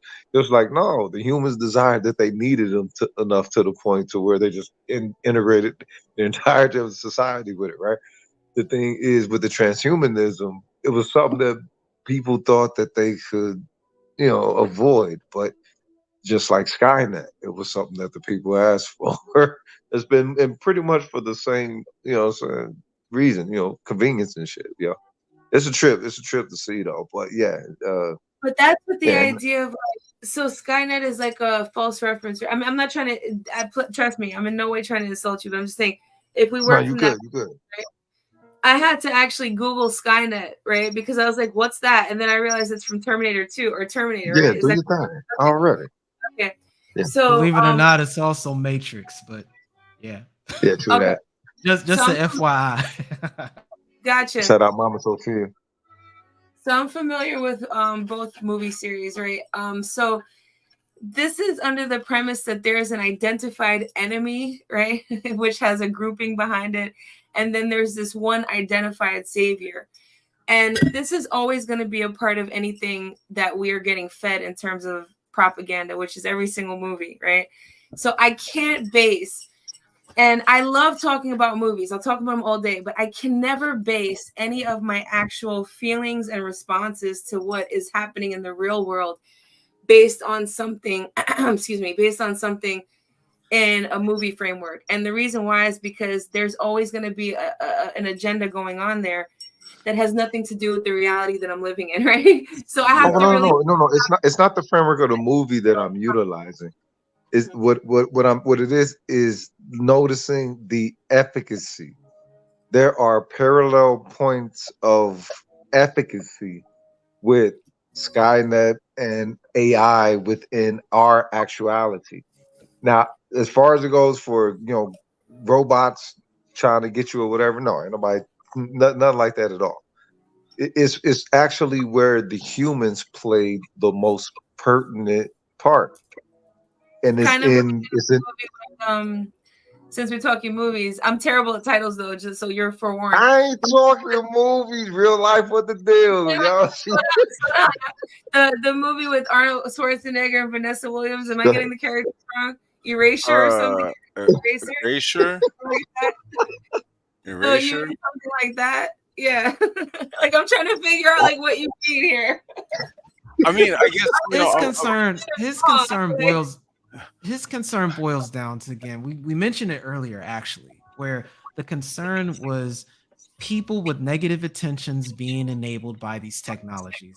And here's the answer that has always been the answer to that. People with these technologies that can respond and stop them. And that's really it. Yep. And that's why cybersecurity is blowing up right now. These intentions before, like, let's say before AI got really like layman, right? They can go ahead and print out a 3D gun and do whatever they want with it. You know what I'm saying? So it's like these capabilities for that are already there, but it's so I mean, I get it, but I just okay, I understand. Well, let me do this real. Like there's a comment here, right? By Buddies, he says, and that's a dope name, bro. Is the fact that often reality mimics art and art mimics life. Now, here's the thing, right? Let's talk about that for a second, because see, there's a point where art and technology intersect.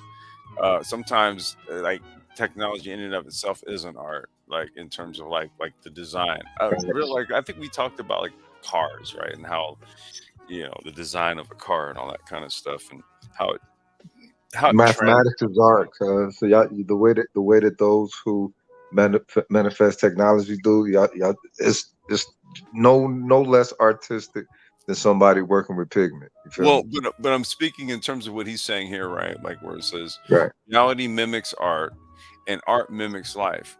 Okay, so I'll speak from like my position in music and shit, like when I was producing and all that kind of stuff, right? Like I'm a futurist, right? I've always said this, like we've even done live streams on Afrofuturism and stuff. I'm a futurist. So anything that I do in terms of an artistic endeavor, in terms of like sound, sonics, right? It's a sound like that in my head anyway is a future sound. And so what happens is that in real time and in real life, I make this, right? And then the person that hears it hears something that sounds like it's from the future. You get what I mean? Yeah. So in a strange way, or a not so strange way, that's how this is true right here. Reality mimics art in the sense that people engender the art. So like when 50 Cent came out and like G Unit was wearing like those white t-shirts that went down to your knees, everybody started doing this shit, right? So Yeah, I read it. that's proof, right? That's true. That was And whack. then art mimics life. So you see, so me and my partner, we would go like blow a blunt under the almond tree in the backyard from where our studio was. And so, and it'll always be like at night. Got an And almond tree, nigga. That's dope. yeah, it was like a fucking big ass, like it was like a pecan or almond tree or some shit. And we used to just blow herb up under it and just get like faded and then go into the studio and Right. then just start doing shit. But Yeah. the whole thing was that we had a ritual. And so that was where the art mimicked life, dude, because what we did was we would do the same thing and then we would create some shit and then it would like give people a feeling of like some future shit. So it's a weird way how this shit works, but you know, it Yeah. kind of shows how like time is really more of like a mind perception type of thing. It It's, also shows a yeah, go ahead, concerted bro. Go ahead. effort where there is a concerted effort for life to mimic art. And so I was noticing the chat, so that's not the point. It's not about what's the point and what's not the point. Whenever we're talking about anything in popular culture, then it always works from that reference point. It's not about, and I'm not saying that anyone on the panel was saying against it, I'm saying to the chat person, because it doesn't make any sense to take that out. Like it is the point. If we start thinking that that's our reality, or that we're basing our reality on those things, or that we're supposed to feel a certain way about certain things, or that the choices to feel a certain way about something are presented to us through popular culture. So it is very much the point, because yeah, while real life does mimic art, a lot of art is created specifically for that reason. Now, of course, it'd be very irresponsible of me to sum that up in a couple of sentences where the chain of so-called command comes from in that, because that's where the conversation starts to get convoluted, right? But there's a lot of clarity on what's happening there. But before getting to that, because there's really no point for the purposes of our conversation, it is always the point.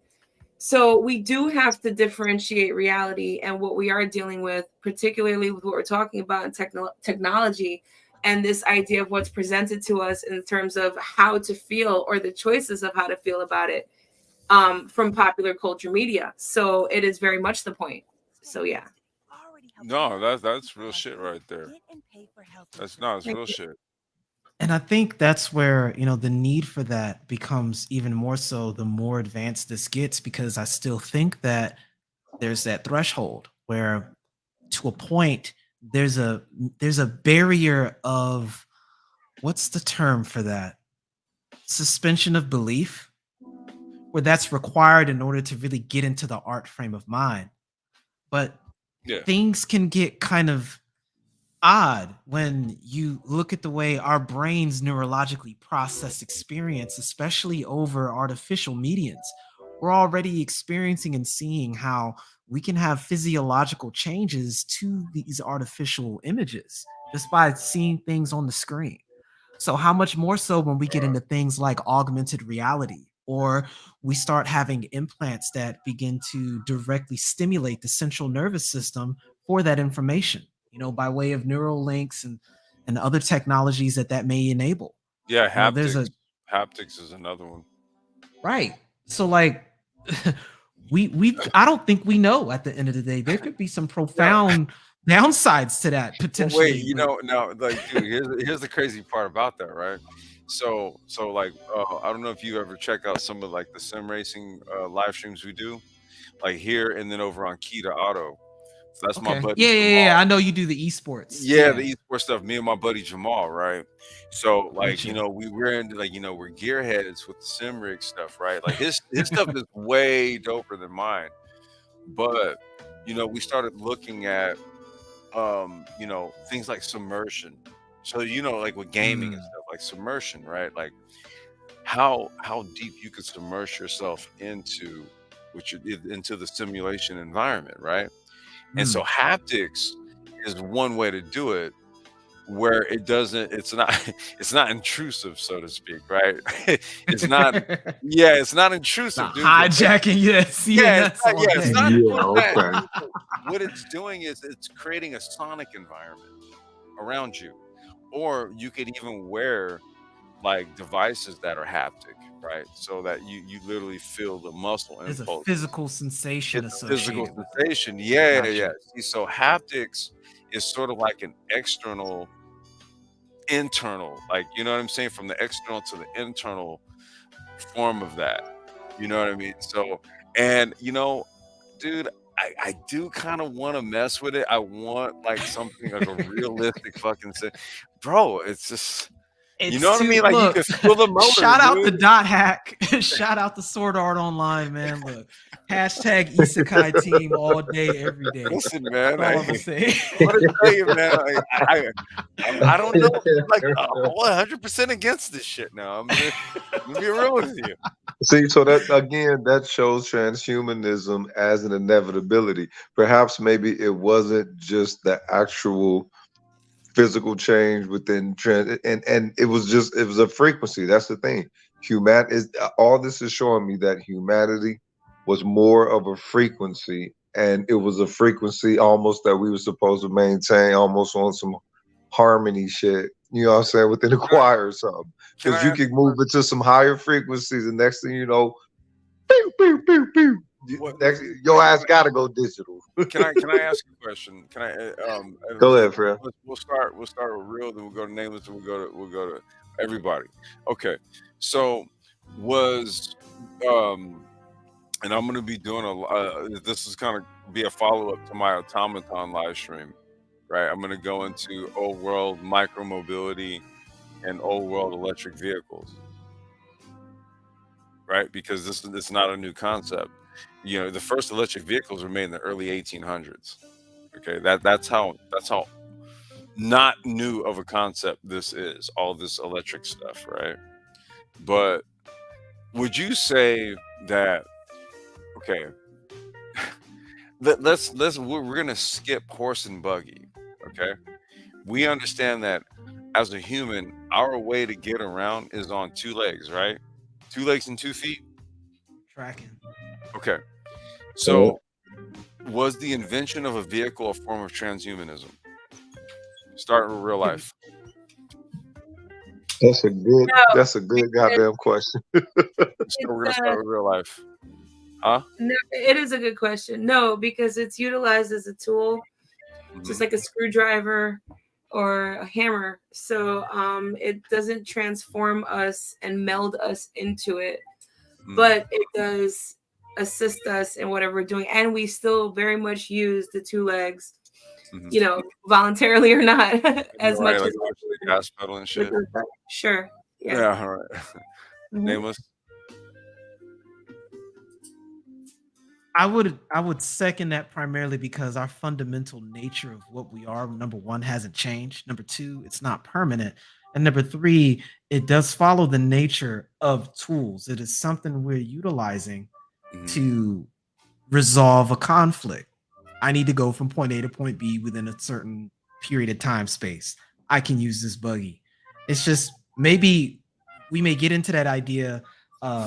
I like how Elon Musk used a similar parallel where he asked if, are you really a cyborg because you've picked up a phone? And what's the difference between having the phone and getting an implant in your brain if they're doing the same thing? I think that's when we start entering into that threshold. There's this imaginary line. And it's funny because Nier Automata, that game, I don't know if you're familiar with that, highlighted that question that a philosopher brought up a long time ago, where it was these robots that, well, they're robots now, but they began as humans that continually lost a piece of themselves and they would replace it with a piece of technology. And after a while, they went from replacing a hand to a whole arm, from a whole arm to another one, then legs, and then started replacing organs. At what point do they stop being human and become something other than that? You know what I'm saying? Yeah, dude. That's interesting. I need to. What was it called? That anime is called the game is called Nier Automata, but there's a lot of philosophy in that game, and you could probably find YouTube videos on its philosophy. Yeah, it gets into that. Dude, that's what I'm saying. Well, it's automata, however you say it, right? Like I said, dude, I literally just did a live stream on this, dude, like a month ago. Need to Like go I'm peep not the even archives playing, again. dude. Okay, here you go. Here you go, right here. I'm gonna show you guys something. Hold on 1 second. Let me see if I can do this. If it'll work. Let's see. I'm gonna let me try something. So humanity seemed more like its own kind of pH balance, and we was at 7 for a minute. Now we get a little bit It's too inevitable, alkaline. fam. Do you You know, see they this was right talk- here?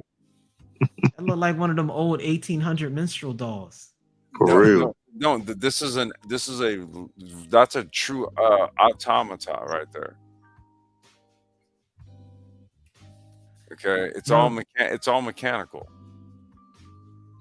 Okay, so these are these were like the more simpler ones, dude. There's like ones that are way more complex. No pun intended. But see the cam movements and the levers, these cam and lever movements that actuate all the movements. So the algorithm is actually in the cams themselves, right? That's how the you gears, right? right. So the art of robot building in the old world had to do with how you encoded movements in essentially a series of cams. Like, okay, that's how it was done. See, so algorithms were actually carved into disk. So in this new fourth industrial age, we're talking about algorithms just done digitally. This is why I'm saying it's like, well, what's new, right? Like, Well, yeah, they've been talking about that going back to Kemet, where they start speaking about the when I did the automa- automata yeah. live stream, I literally I read from the wiki on automatas, right? Guess where they go back to? They go back to ancient Egypt. Yeah, Kemet. Kemet. Yeah, you right? had the pharaohs talking about that. They had but them. Yeah, they had them. They had these fucking robots, dude. So these aren't new ideas. No. That's why I'm kind of like, what we have to do is we have to embrace the fact that we actually like came up with this shit. Well, where do you think the term Deus ex machina came from? Say that again. The term Deus ex machina. Where the hell did it come from? Yeah, it's the same thing. It's known now as a playwright trope where let's say the heroes are going through some ridiculous situation and they're supposed to lose. The bad guy's like, I got you, and then all of a sudden, plot armor shows up and some mystical hero shows up out of nowhere and saves everybody and beats the bad guy from nowhere. And right. It's, anticlimactic as hell. Well, the term literally means like great machine or the grand machine or something like that. And it's making reference to a play that did that. It had a big giant mechanism, a mechanical god that came from the sky and beat the villain. Everybody was bitter about the ending. Well, wasn't there a movie called Ex Machina, and it was like some cyborg chick or something? I think it was a video game that did that. There's a lot of things that borrowed it. Yeah, they got a video game that's talking about that. Oh, she might be muted. I was thinking like that was a movie or something, Ex Machina or something like that. Deus. Oh, let me spell it. Deus Ex. Yeah, it was an anime. Yeah. There's an anime. There was a video game for it. It goes back to that old Greek play. It's like real old Greek play, and that's where the term originates from. Okay. So, yeah, man. But I'm just kind of like, stuff is not new. No, man. it's not. That's the thing, dude. It's like it's not new. Good night. And that's why. What's that real? Okay, you back? Yeah, I'm gonna run. I want to just wish you guys a good night. So I'll talk to you guys next time. Okay, well, you know what? Let's go ahead and just well, this is your live stream, so if you're gonna run, you want to go ahead and shut it down, or you guys want to just chop it up for a couple more? Are you cool with that, Ron? Of course, no. Please continue. Yeah. I just gotta run, but yeah. I know it's late where you're at. That's what I'm saying. I just want to check in with you. I know it's late. Yeah, no. Please, thank you. It's been fun. Yeah, no, please have fun. And I'll talk to you guys next time. All right, later. All right, it was good meeting you, man. Have a good rest of your night. Sleep well, sister. Peace. Thank you. You too. Thanks. Good night. All right, real peace. Yeah. So yeah, it's funny, dude. We're on the Sapio-Females Guide to the Galaxy in 3, dude. So yeah. No, Shout man. out But to the internet. I know, right? No. But see, no, dude. Like this is, we're doing the counterpart to the males joint. So these are things that like she'll bring to the table, and then we'll kind of rock with her. So shout outs to her, man. Respect real life. But none of this technology is new. That's my issue. None of these concepts or ideas are new. They just use different mechanisms to do it. That's all. Well, perhaps maybe transhumanism is actually going to get us back to where we were, to where those things was a generality, and we, instead of fighting transhumanism, we should actually be seeking to warp our way into it. Well, that's what I meant about engaging it with agency rather Yeah. than having it just happen to you. Right. Because I think the fear is, and it's ironic, right? The fear is just, one day people are just going to be forced to have all of these enhancements, and then they're not going to be human no more, and all of a sudden we're in this dystopian, terrible existence where everyone's just living in some sort of artificial world, avoiding reality. Like, Right. that's a possible outcome, but to get there, there's going to be steps involved.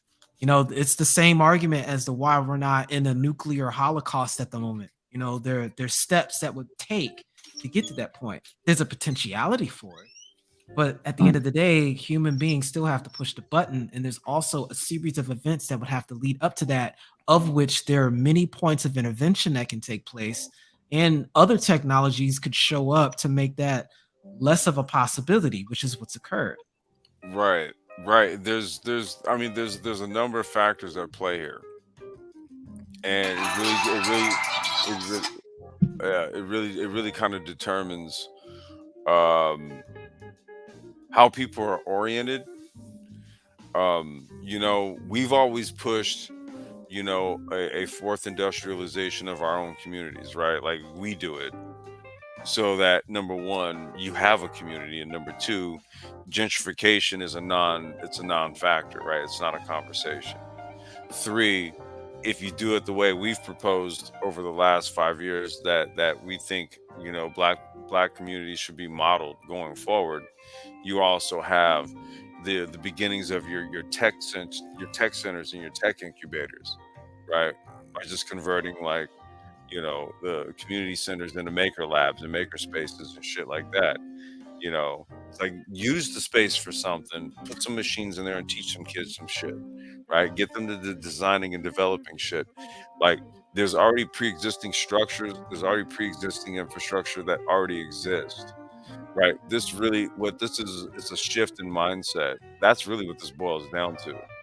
How do you get people to trust in their children that they have the potential to utilize to the degree that we all know they can utilize? Because it's just like you said, you didn't have to teach your daughter coding. You're like, yo, she shocked you when you found out she learned No, coding. I started looking at the shit, but the thing is that she sees her dad doing shit. So Right. you have to be the example. Right, like this is parenting 101. You have to be the fucking example. Now, look, dude, bad habits and all, dude. Like, she knows I blow herb, dude. Like, she gets on my ass about it all the time. But I also grow the shit and I teach her about the plant, right? See, so even though she doesn't necessarily like me blowing the herb, she knows what it does. This is me being an active parent and teaching her in real time. That's what you got to do. Like, if you have children, you have to get them right. Bottom line. Word. Like, it's just like, I don't know what to say for other people's kids outside of, well, get like your boy and handle your business with your kids. Get them right. Get your shit straight, right? Like, I mean, look, dude. How's her dosage of Sexy Red? Say that again. You said I'm what? saying you got other people that's letting their children listen to Sexy Red on the regular and stuff. I It's a mean, trip, dude, bro. like here's the thing, dude. Like I don't listen to it. Like she knows I listen. She says you know your British music. That's what she always calls it. But you know, she just What you So drum you and listen to bass, Spade yeah, Garage, yeah, you dude. I, say? I EDM. listen to shit You to listen to the Spade basis of the Garage. jungle, dude. She's always like, you know, you listen to drum, you know, like you know, you listen to even if it's house or whatever, you listen to you know British music. So you know, you know, The British can rock, Missy. yeah, well, you know that it's not. I only listen. I don't just listen to British music, but that's what she clowns me on. But you know, we don't listen to garbage, dude. So even though True that. she's a cheerleader, so they cheer to certain shit. But yeah, you And know, respect. she's an eclectic chick. You know what I'm saying? That's because she had eclectic parents. So you know, your kids are going to be of the mold that their parents are, right? True That's that. that's just what it is. You know, people want to try to hack that, but there's really no hack to producing quality children. There's not. You have to be intentional about it. So a lot of people were very unintentional about their sexual practices, and then they got the kid, and then now they're trying to figure out what to do. I They call got to it start off discipline early. I call it I call it reactionary parenting. Hmm. Wow. That's exactly what it is right there. That's exactly what it is. Wow. And the unfortunate problem of that is, it alleviates the adult of liability, but it allows them to absolve themselves of the responsibility of raising a productive member of society because their liabilities are covered in this reactionary parenting.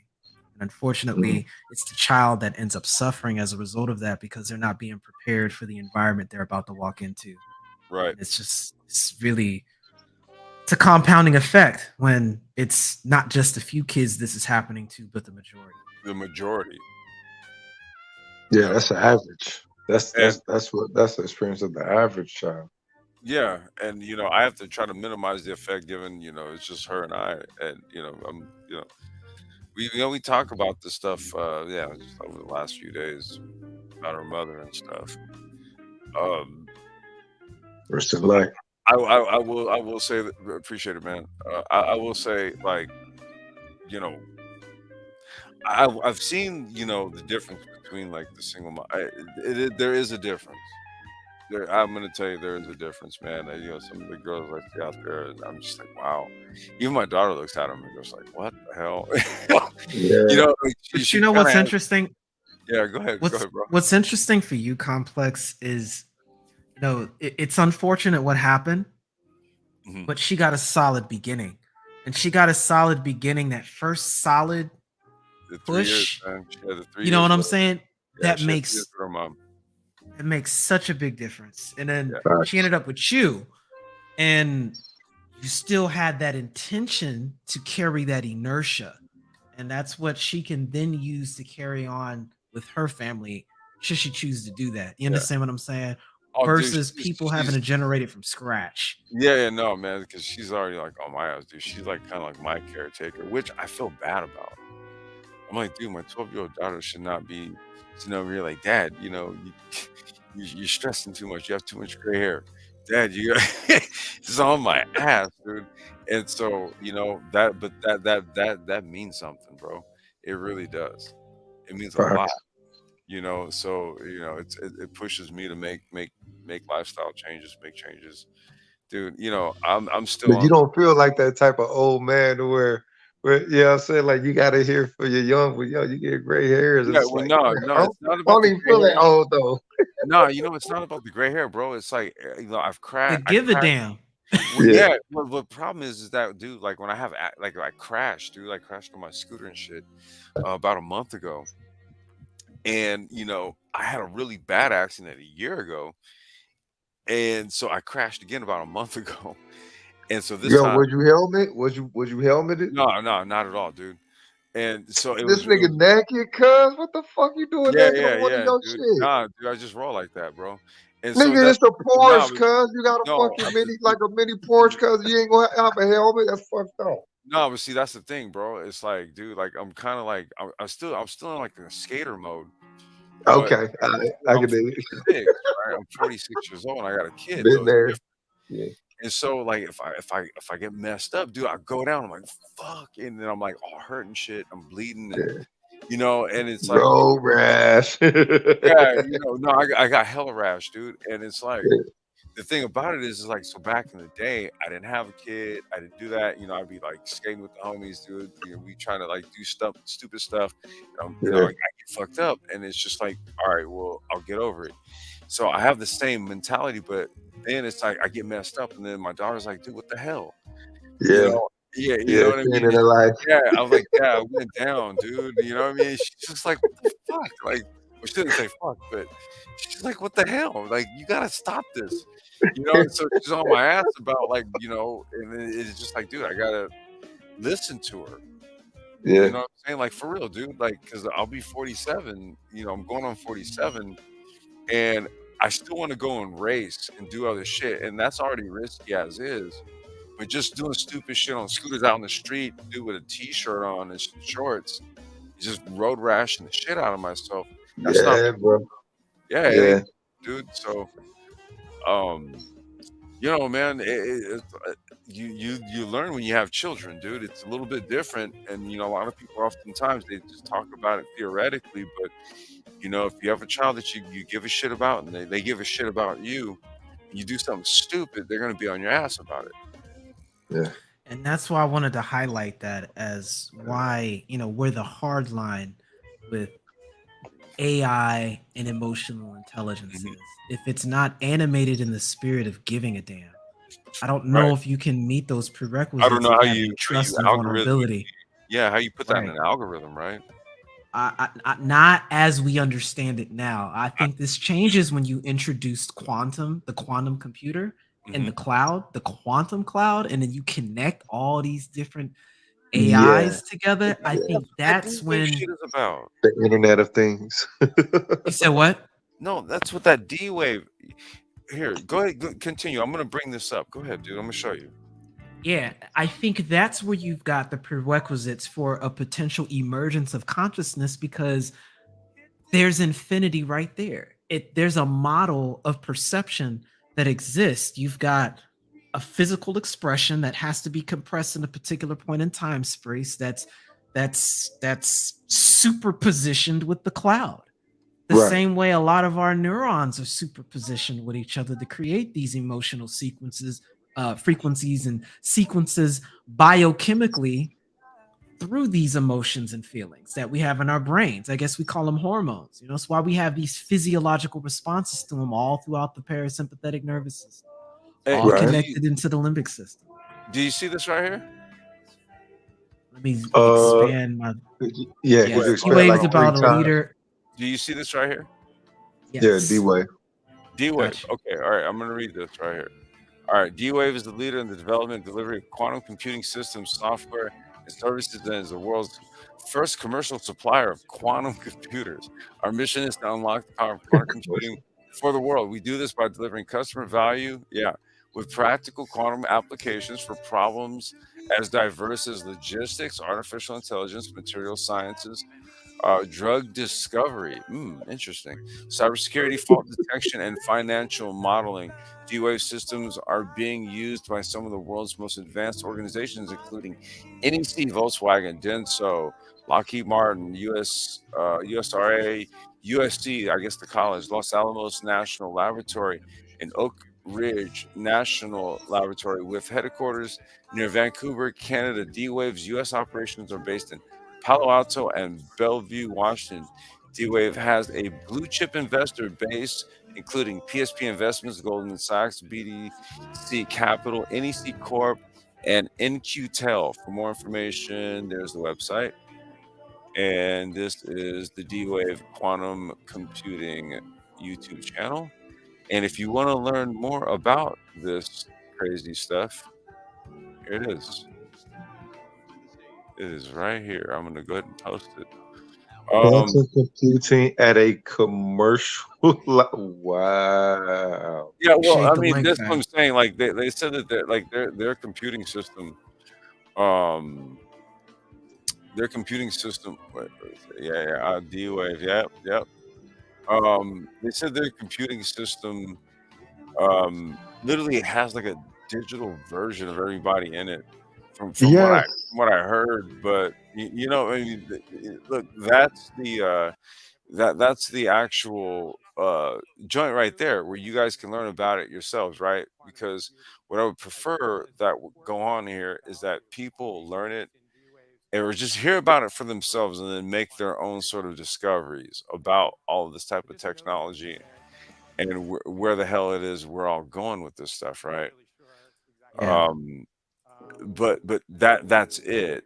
You know what I mean? In addition to others, right? Other platforms and shit.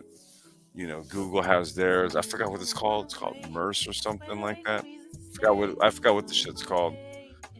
A few of them got it.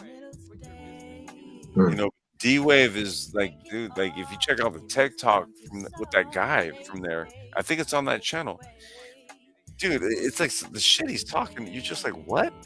Like, excuse me? I mean, the theory for it's there. I mean, just like I was mentioning the Bud Buddies in the chat, like I think the original intention is probably going to be for consciousness transfer. Yeah, And what that would enable you to do is that we were talking about automaton. Imagine being able to do work intersolar. yeah, yeah, yeah. It's kind of like the whole Avatar thing, right?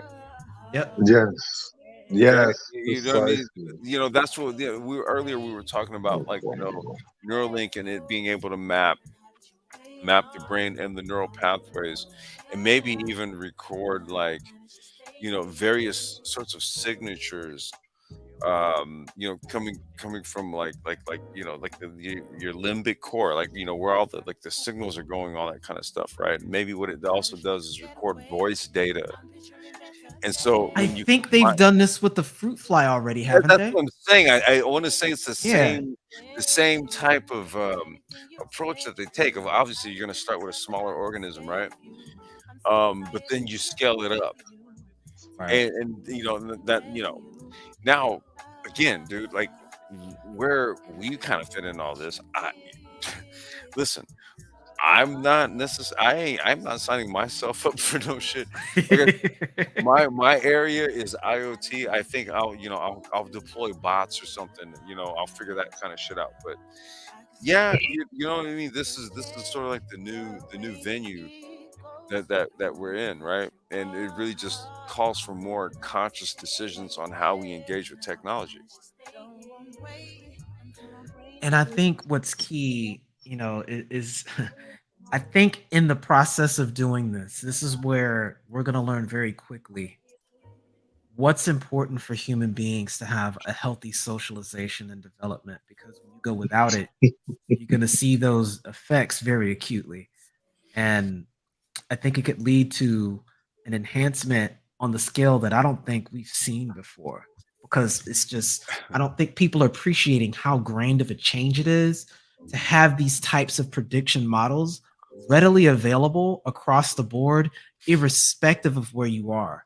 So long as you've got a internet connection and you can bring baseline infrastructure to where you're at, this is Yep. going to bring planet Earth at a new type of ground zero that I don't think we've ever seen before. Well, let me ask you something. Okay. As a technocrat, what if I took the technocratic approach and I shut everybody's fucking phone off for 12 hours every day and said, "Go outside"? Would I be a tyrant? Yeah, Yes. because you're going Yes, you against would. somebody's free will, Okay. but but Oh, they It's like, wouldn't hold have on. that if it wasn't for you also. So it's like your parents doing something for your own good. Like I mean, it's a slippery listen, slope. I'm trying to throw it out here on the table, dude. I'm like, what the fuck are we supposed to do here? Like, Jesus, dude. But you talking about Look, I mean, in an attempt to make a stark adjustment to the society as a whole, or No, just to what I'm show No, that no, you no, no, got the no. Let power me no, give to you no, an flex like, it? example. Let me give you an example. go ahead, Davis, go ahead. It's you sitting down chilling, and all of a Yeah, sudden there you go. across your phone, you hear bing, bing, bing. It just This goes is your off. daily overlords That's it. reminding you to You're be done. human. All I'm services will done be for today. suspended for the next 12 hours. There you go. Thank you, and be productive. Would you Yeah, be power happy? flex. Go be Okay. productive. Would you be happy with that? I mean, if you don't got no choice, what you gonna do? And Oh, I think dude, that this- that speaks to a deeper issue of human beings, right? Like, yeah. I think to a degree we need to have up. Here we go. Maybe this is the realm of philosophy, but I think for human beings to be optimal, there has to be some measure of limitation that's presented there that doesn't so much remove Yep. free will, but respects boundary, right? Like there's gonna be that sort of boundary anyway. I think that the issue is just being a part of that consensus process, being involved in the process of what that looks like, But not doesn't that whether or not it's going That's to be why I there. say that humanity is showing itself to be more of a frequency than anything. And if we don't, I think if we don't really understand and get an understanding of what that frequency is as we move into these higher frequencies, higher dimensions, and everything with this humanity, we're going to lose that base foundation of it that we need in order to maintain a Be certain. human. Well, here's the Yeah, thing. I Here's the thing. guess be human. Be He- hold on, let me and I'll end with this. To maintain that humanity along with these technological advances, they are going to come multiplied, if you will. You I know what I have mean? two words. I have two words for you. Yeah. Harmonic resonance. And Okay. that is going to be the solution and the guideline. I think that as human beings gain more potential to do this, our ability to influence the world as a whole is going to increase exponentially. So when you start talking about these different levels of potential civilization that can be made realized as a result of that, I think that's the direction we start aiming for. Hmm. And I think it's a natural thing when people have their baselines. You know what? You can just look at the chakra system. In fact, you can see the progression of humans and civilizations mirroring each other by way of the chakra system.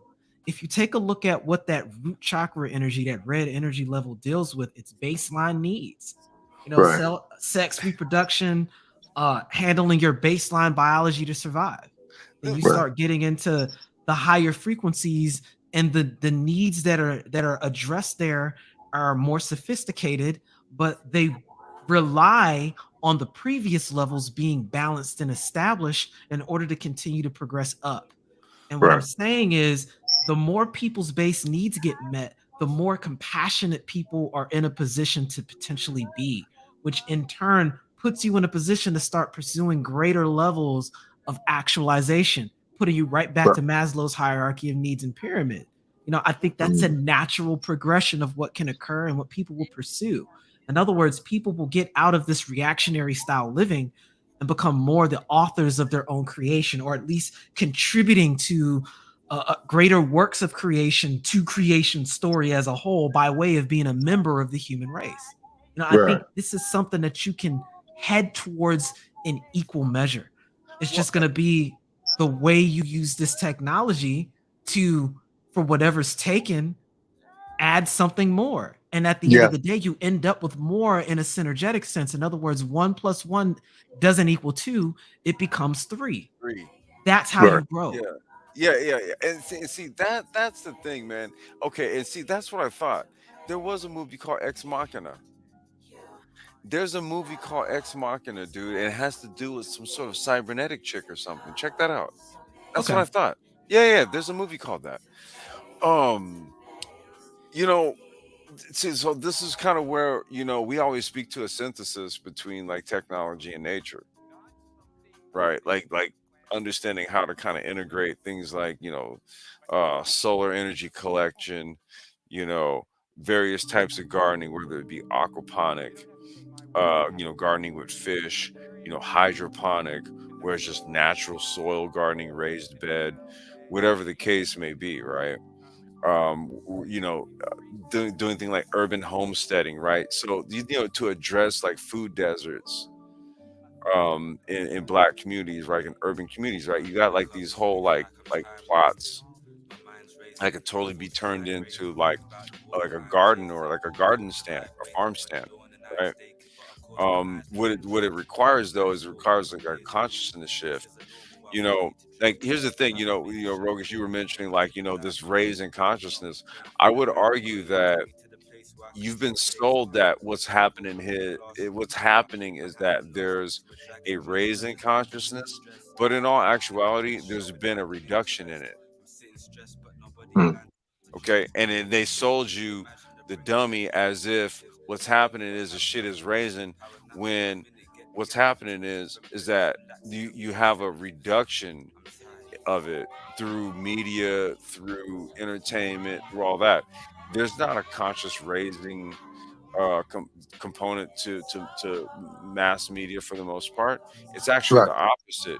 But see, what happens is that if you see everybody else telling off, but you're not on that vibe, then you'll see yourself as raising when in actuality everybody else is just dipping off, right? Meanwhile, Yeah, I noticed that back in 2009. yeah, well, yeah. And so meanwhile, like, right, the real shit is happening in real time. All this crazy tech stuff that we talk about on a daily. Right. See, so this is where I'm talking about, like, what in all actuality we need to do is have our heads straight about what all this really means, and then how we're going to wield it to our benefit. That's kind of where I think the conversation needs to be at this point. Um, let's do this, dude, because it's going on 1 a.m. I need to go grab a bite, and we've been Yeah, rocking for real. for some hours. But I appreciate y'all for pulling up. Let's get some final words, and let me just go ahead and highlight everybody's comments here before we check on out. All Yeah, right. man. All I really I'm got to say is don't complain about the patch notes, man. You can you can adapt. Wait, You say that can again. Wait, definitely say that adapt. again. Would you say? I Would you said try not to complain too much about the patch notes, man. You can always adapt. say? Yo, appreciate The the meta always sharpening. changes. Go ahead, pal. For As sure. always, I holler at y'all on the flip. Yeah, I like this segment that y'all doing, man. Yo, keep this up. Shout out to Real Life. Shout out to Complex. Shout out to Black Brain Trust. Respect, y'all. All right. Peace. Yeah, we had the technical difficulties earlier, but this is actually real life kind of segment on this channel here. So I want to salute and shout out her for uh, soldiering through the technical issues, and being able to get spark the conversation on this one, because I didn't know what the hell I was talking about earlier.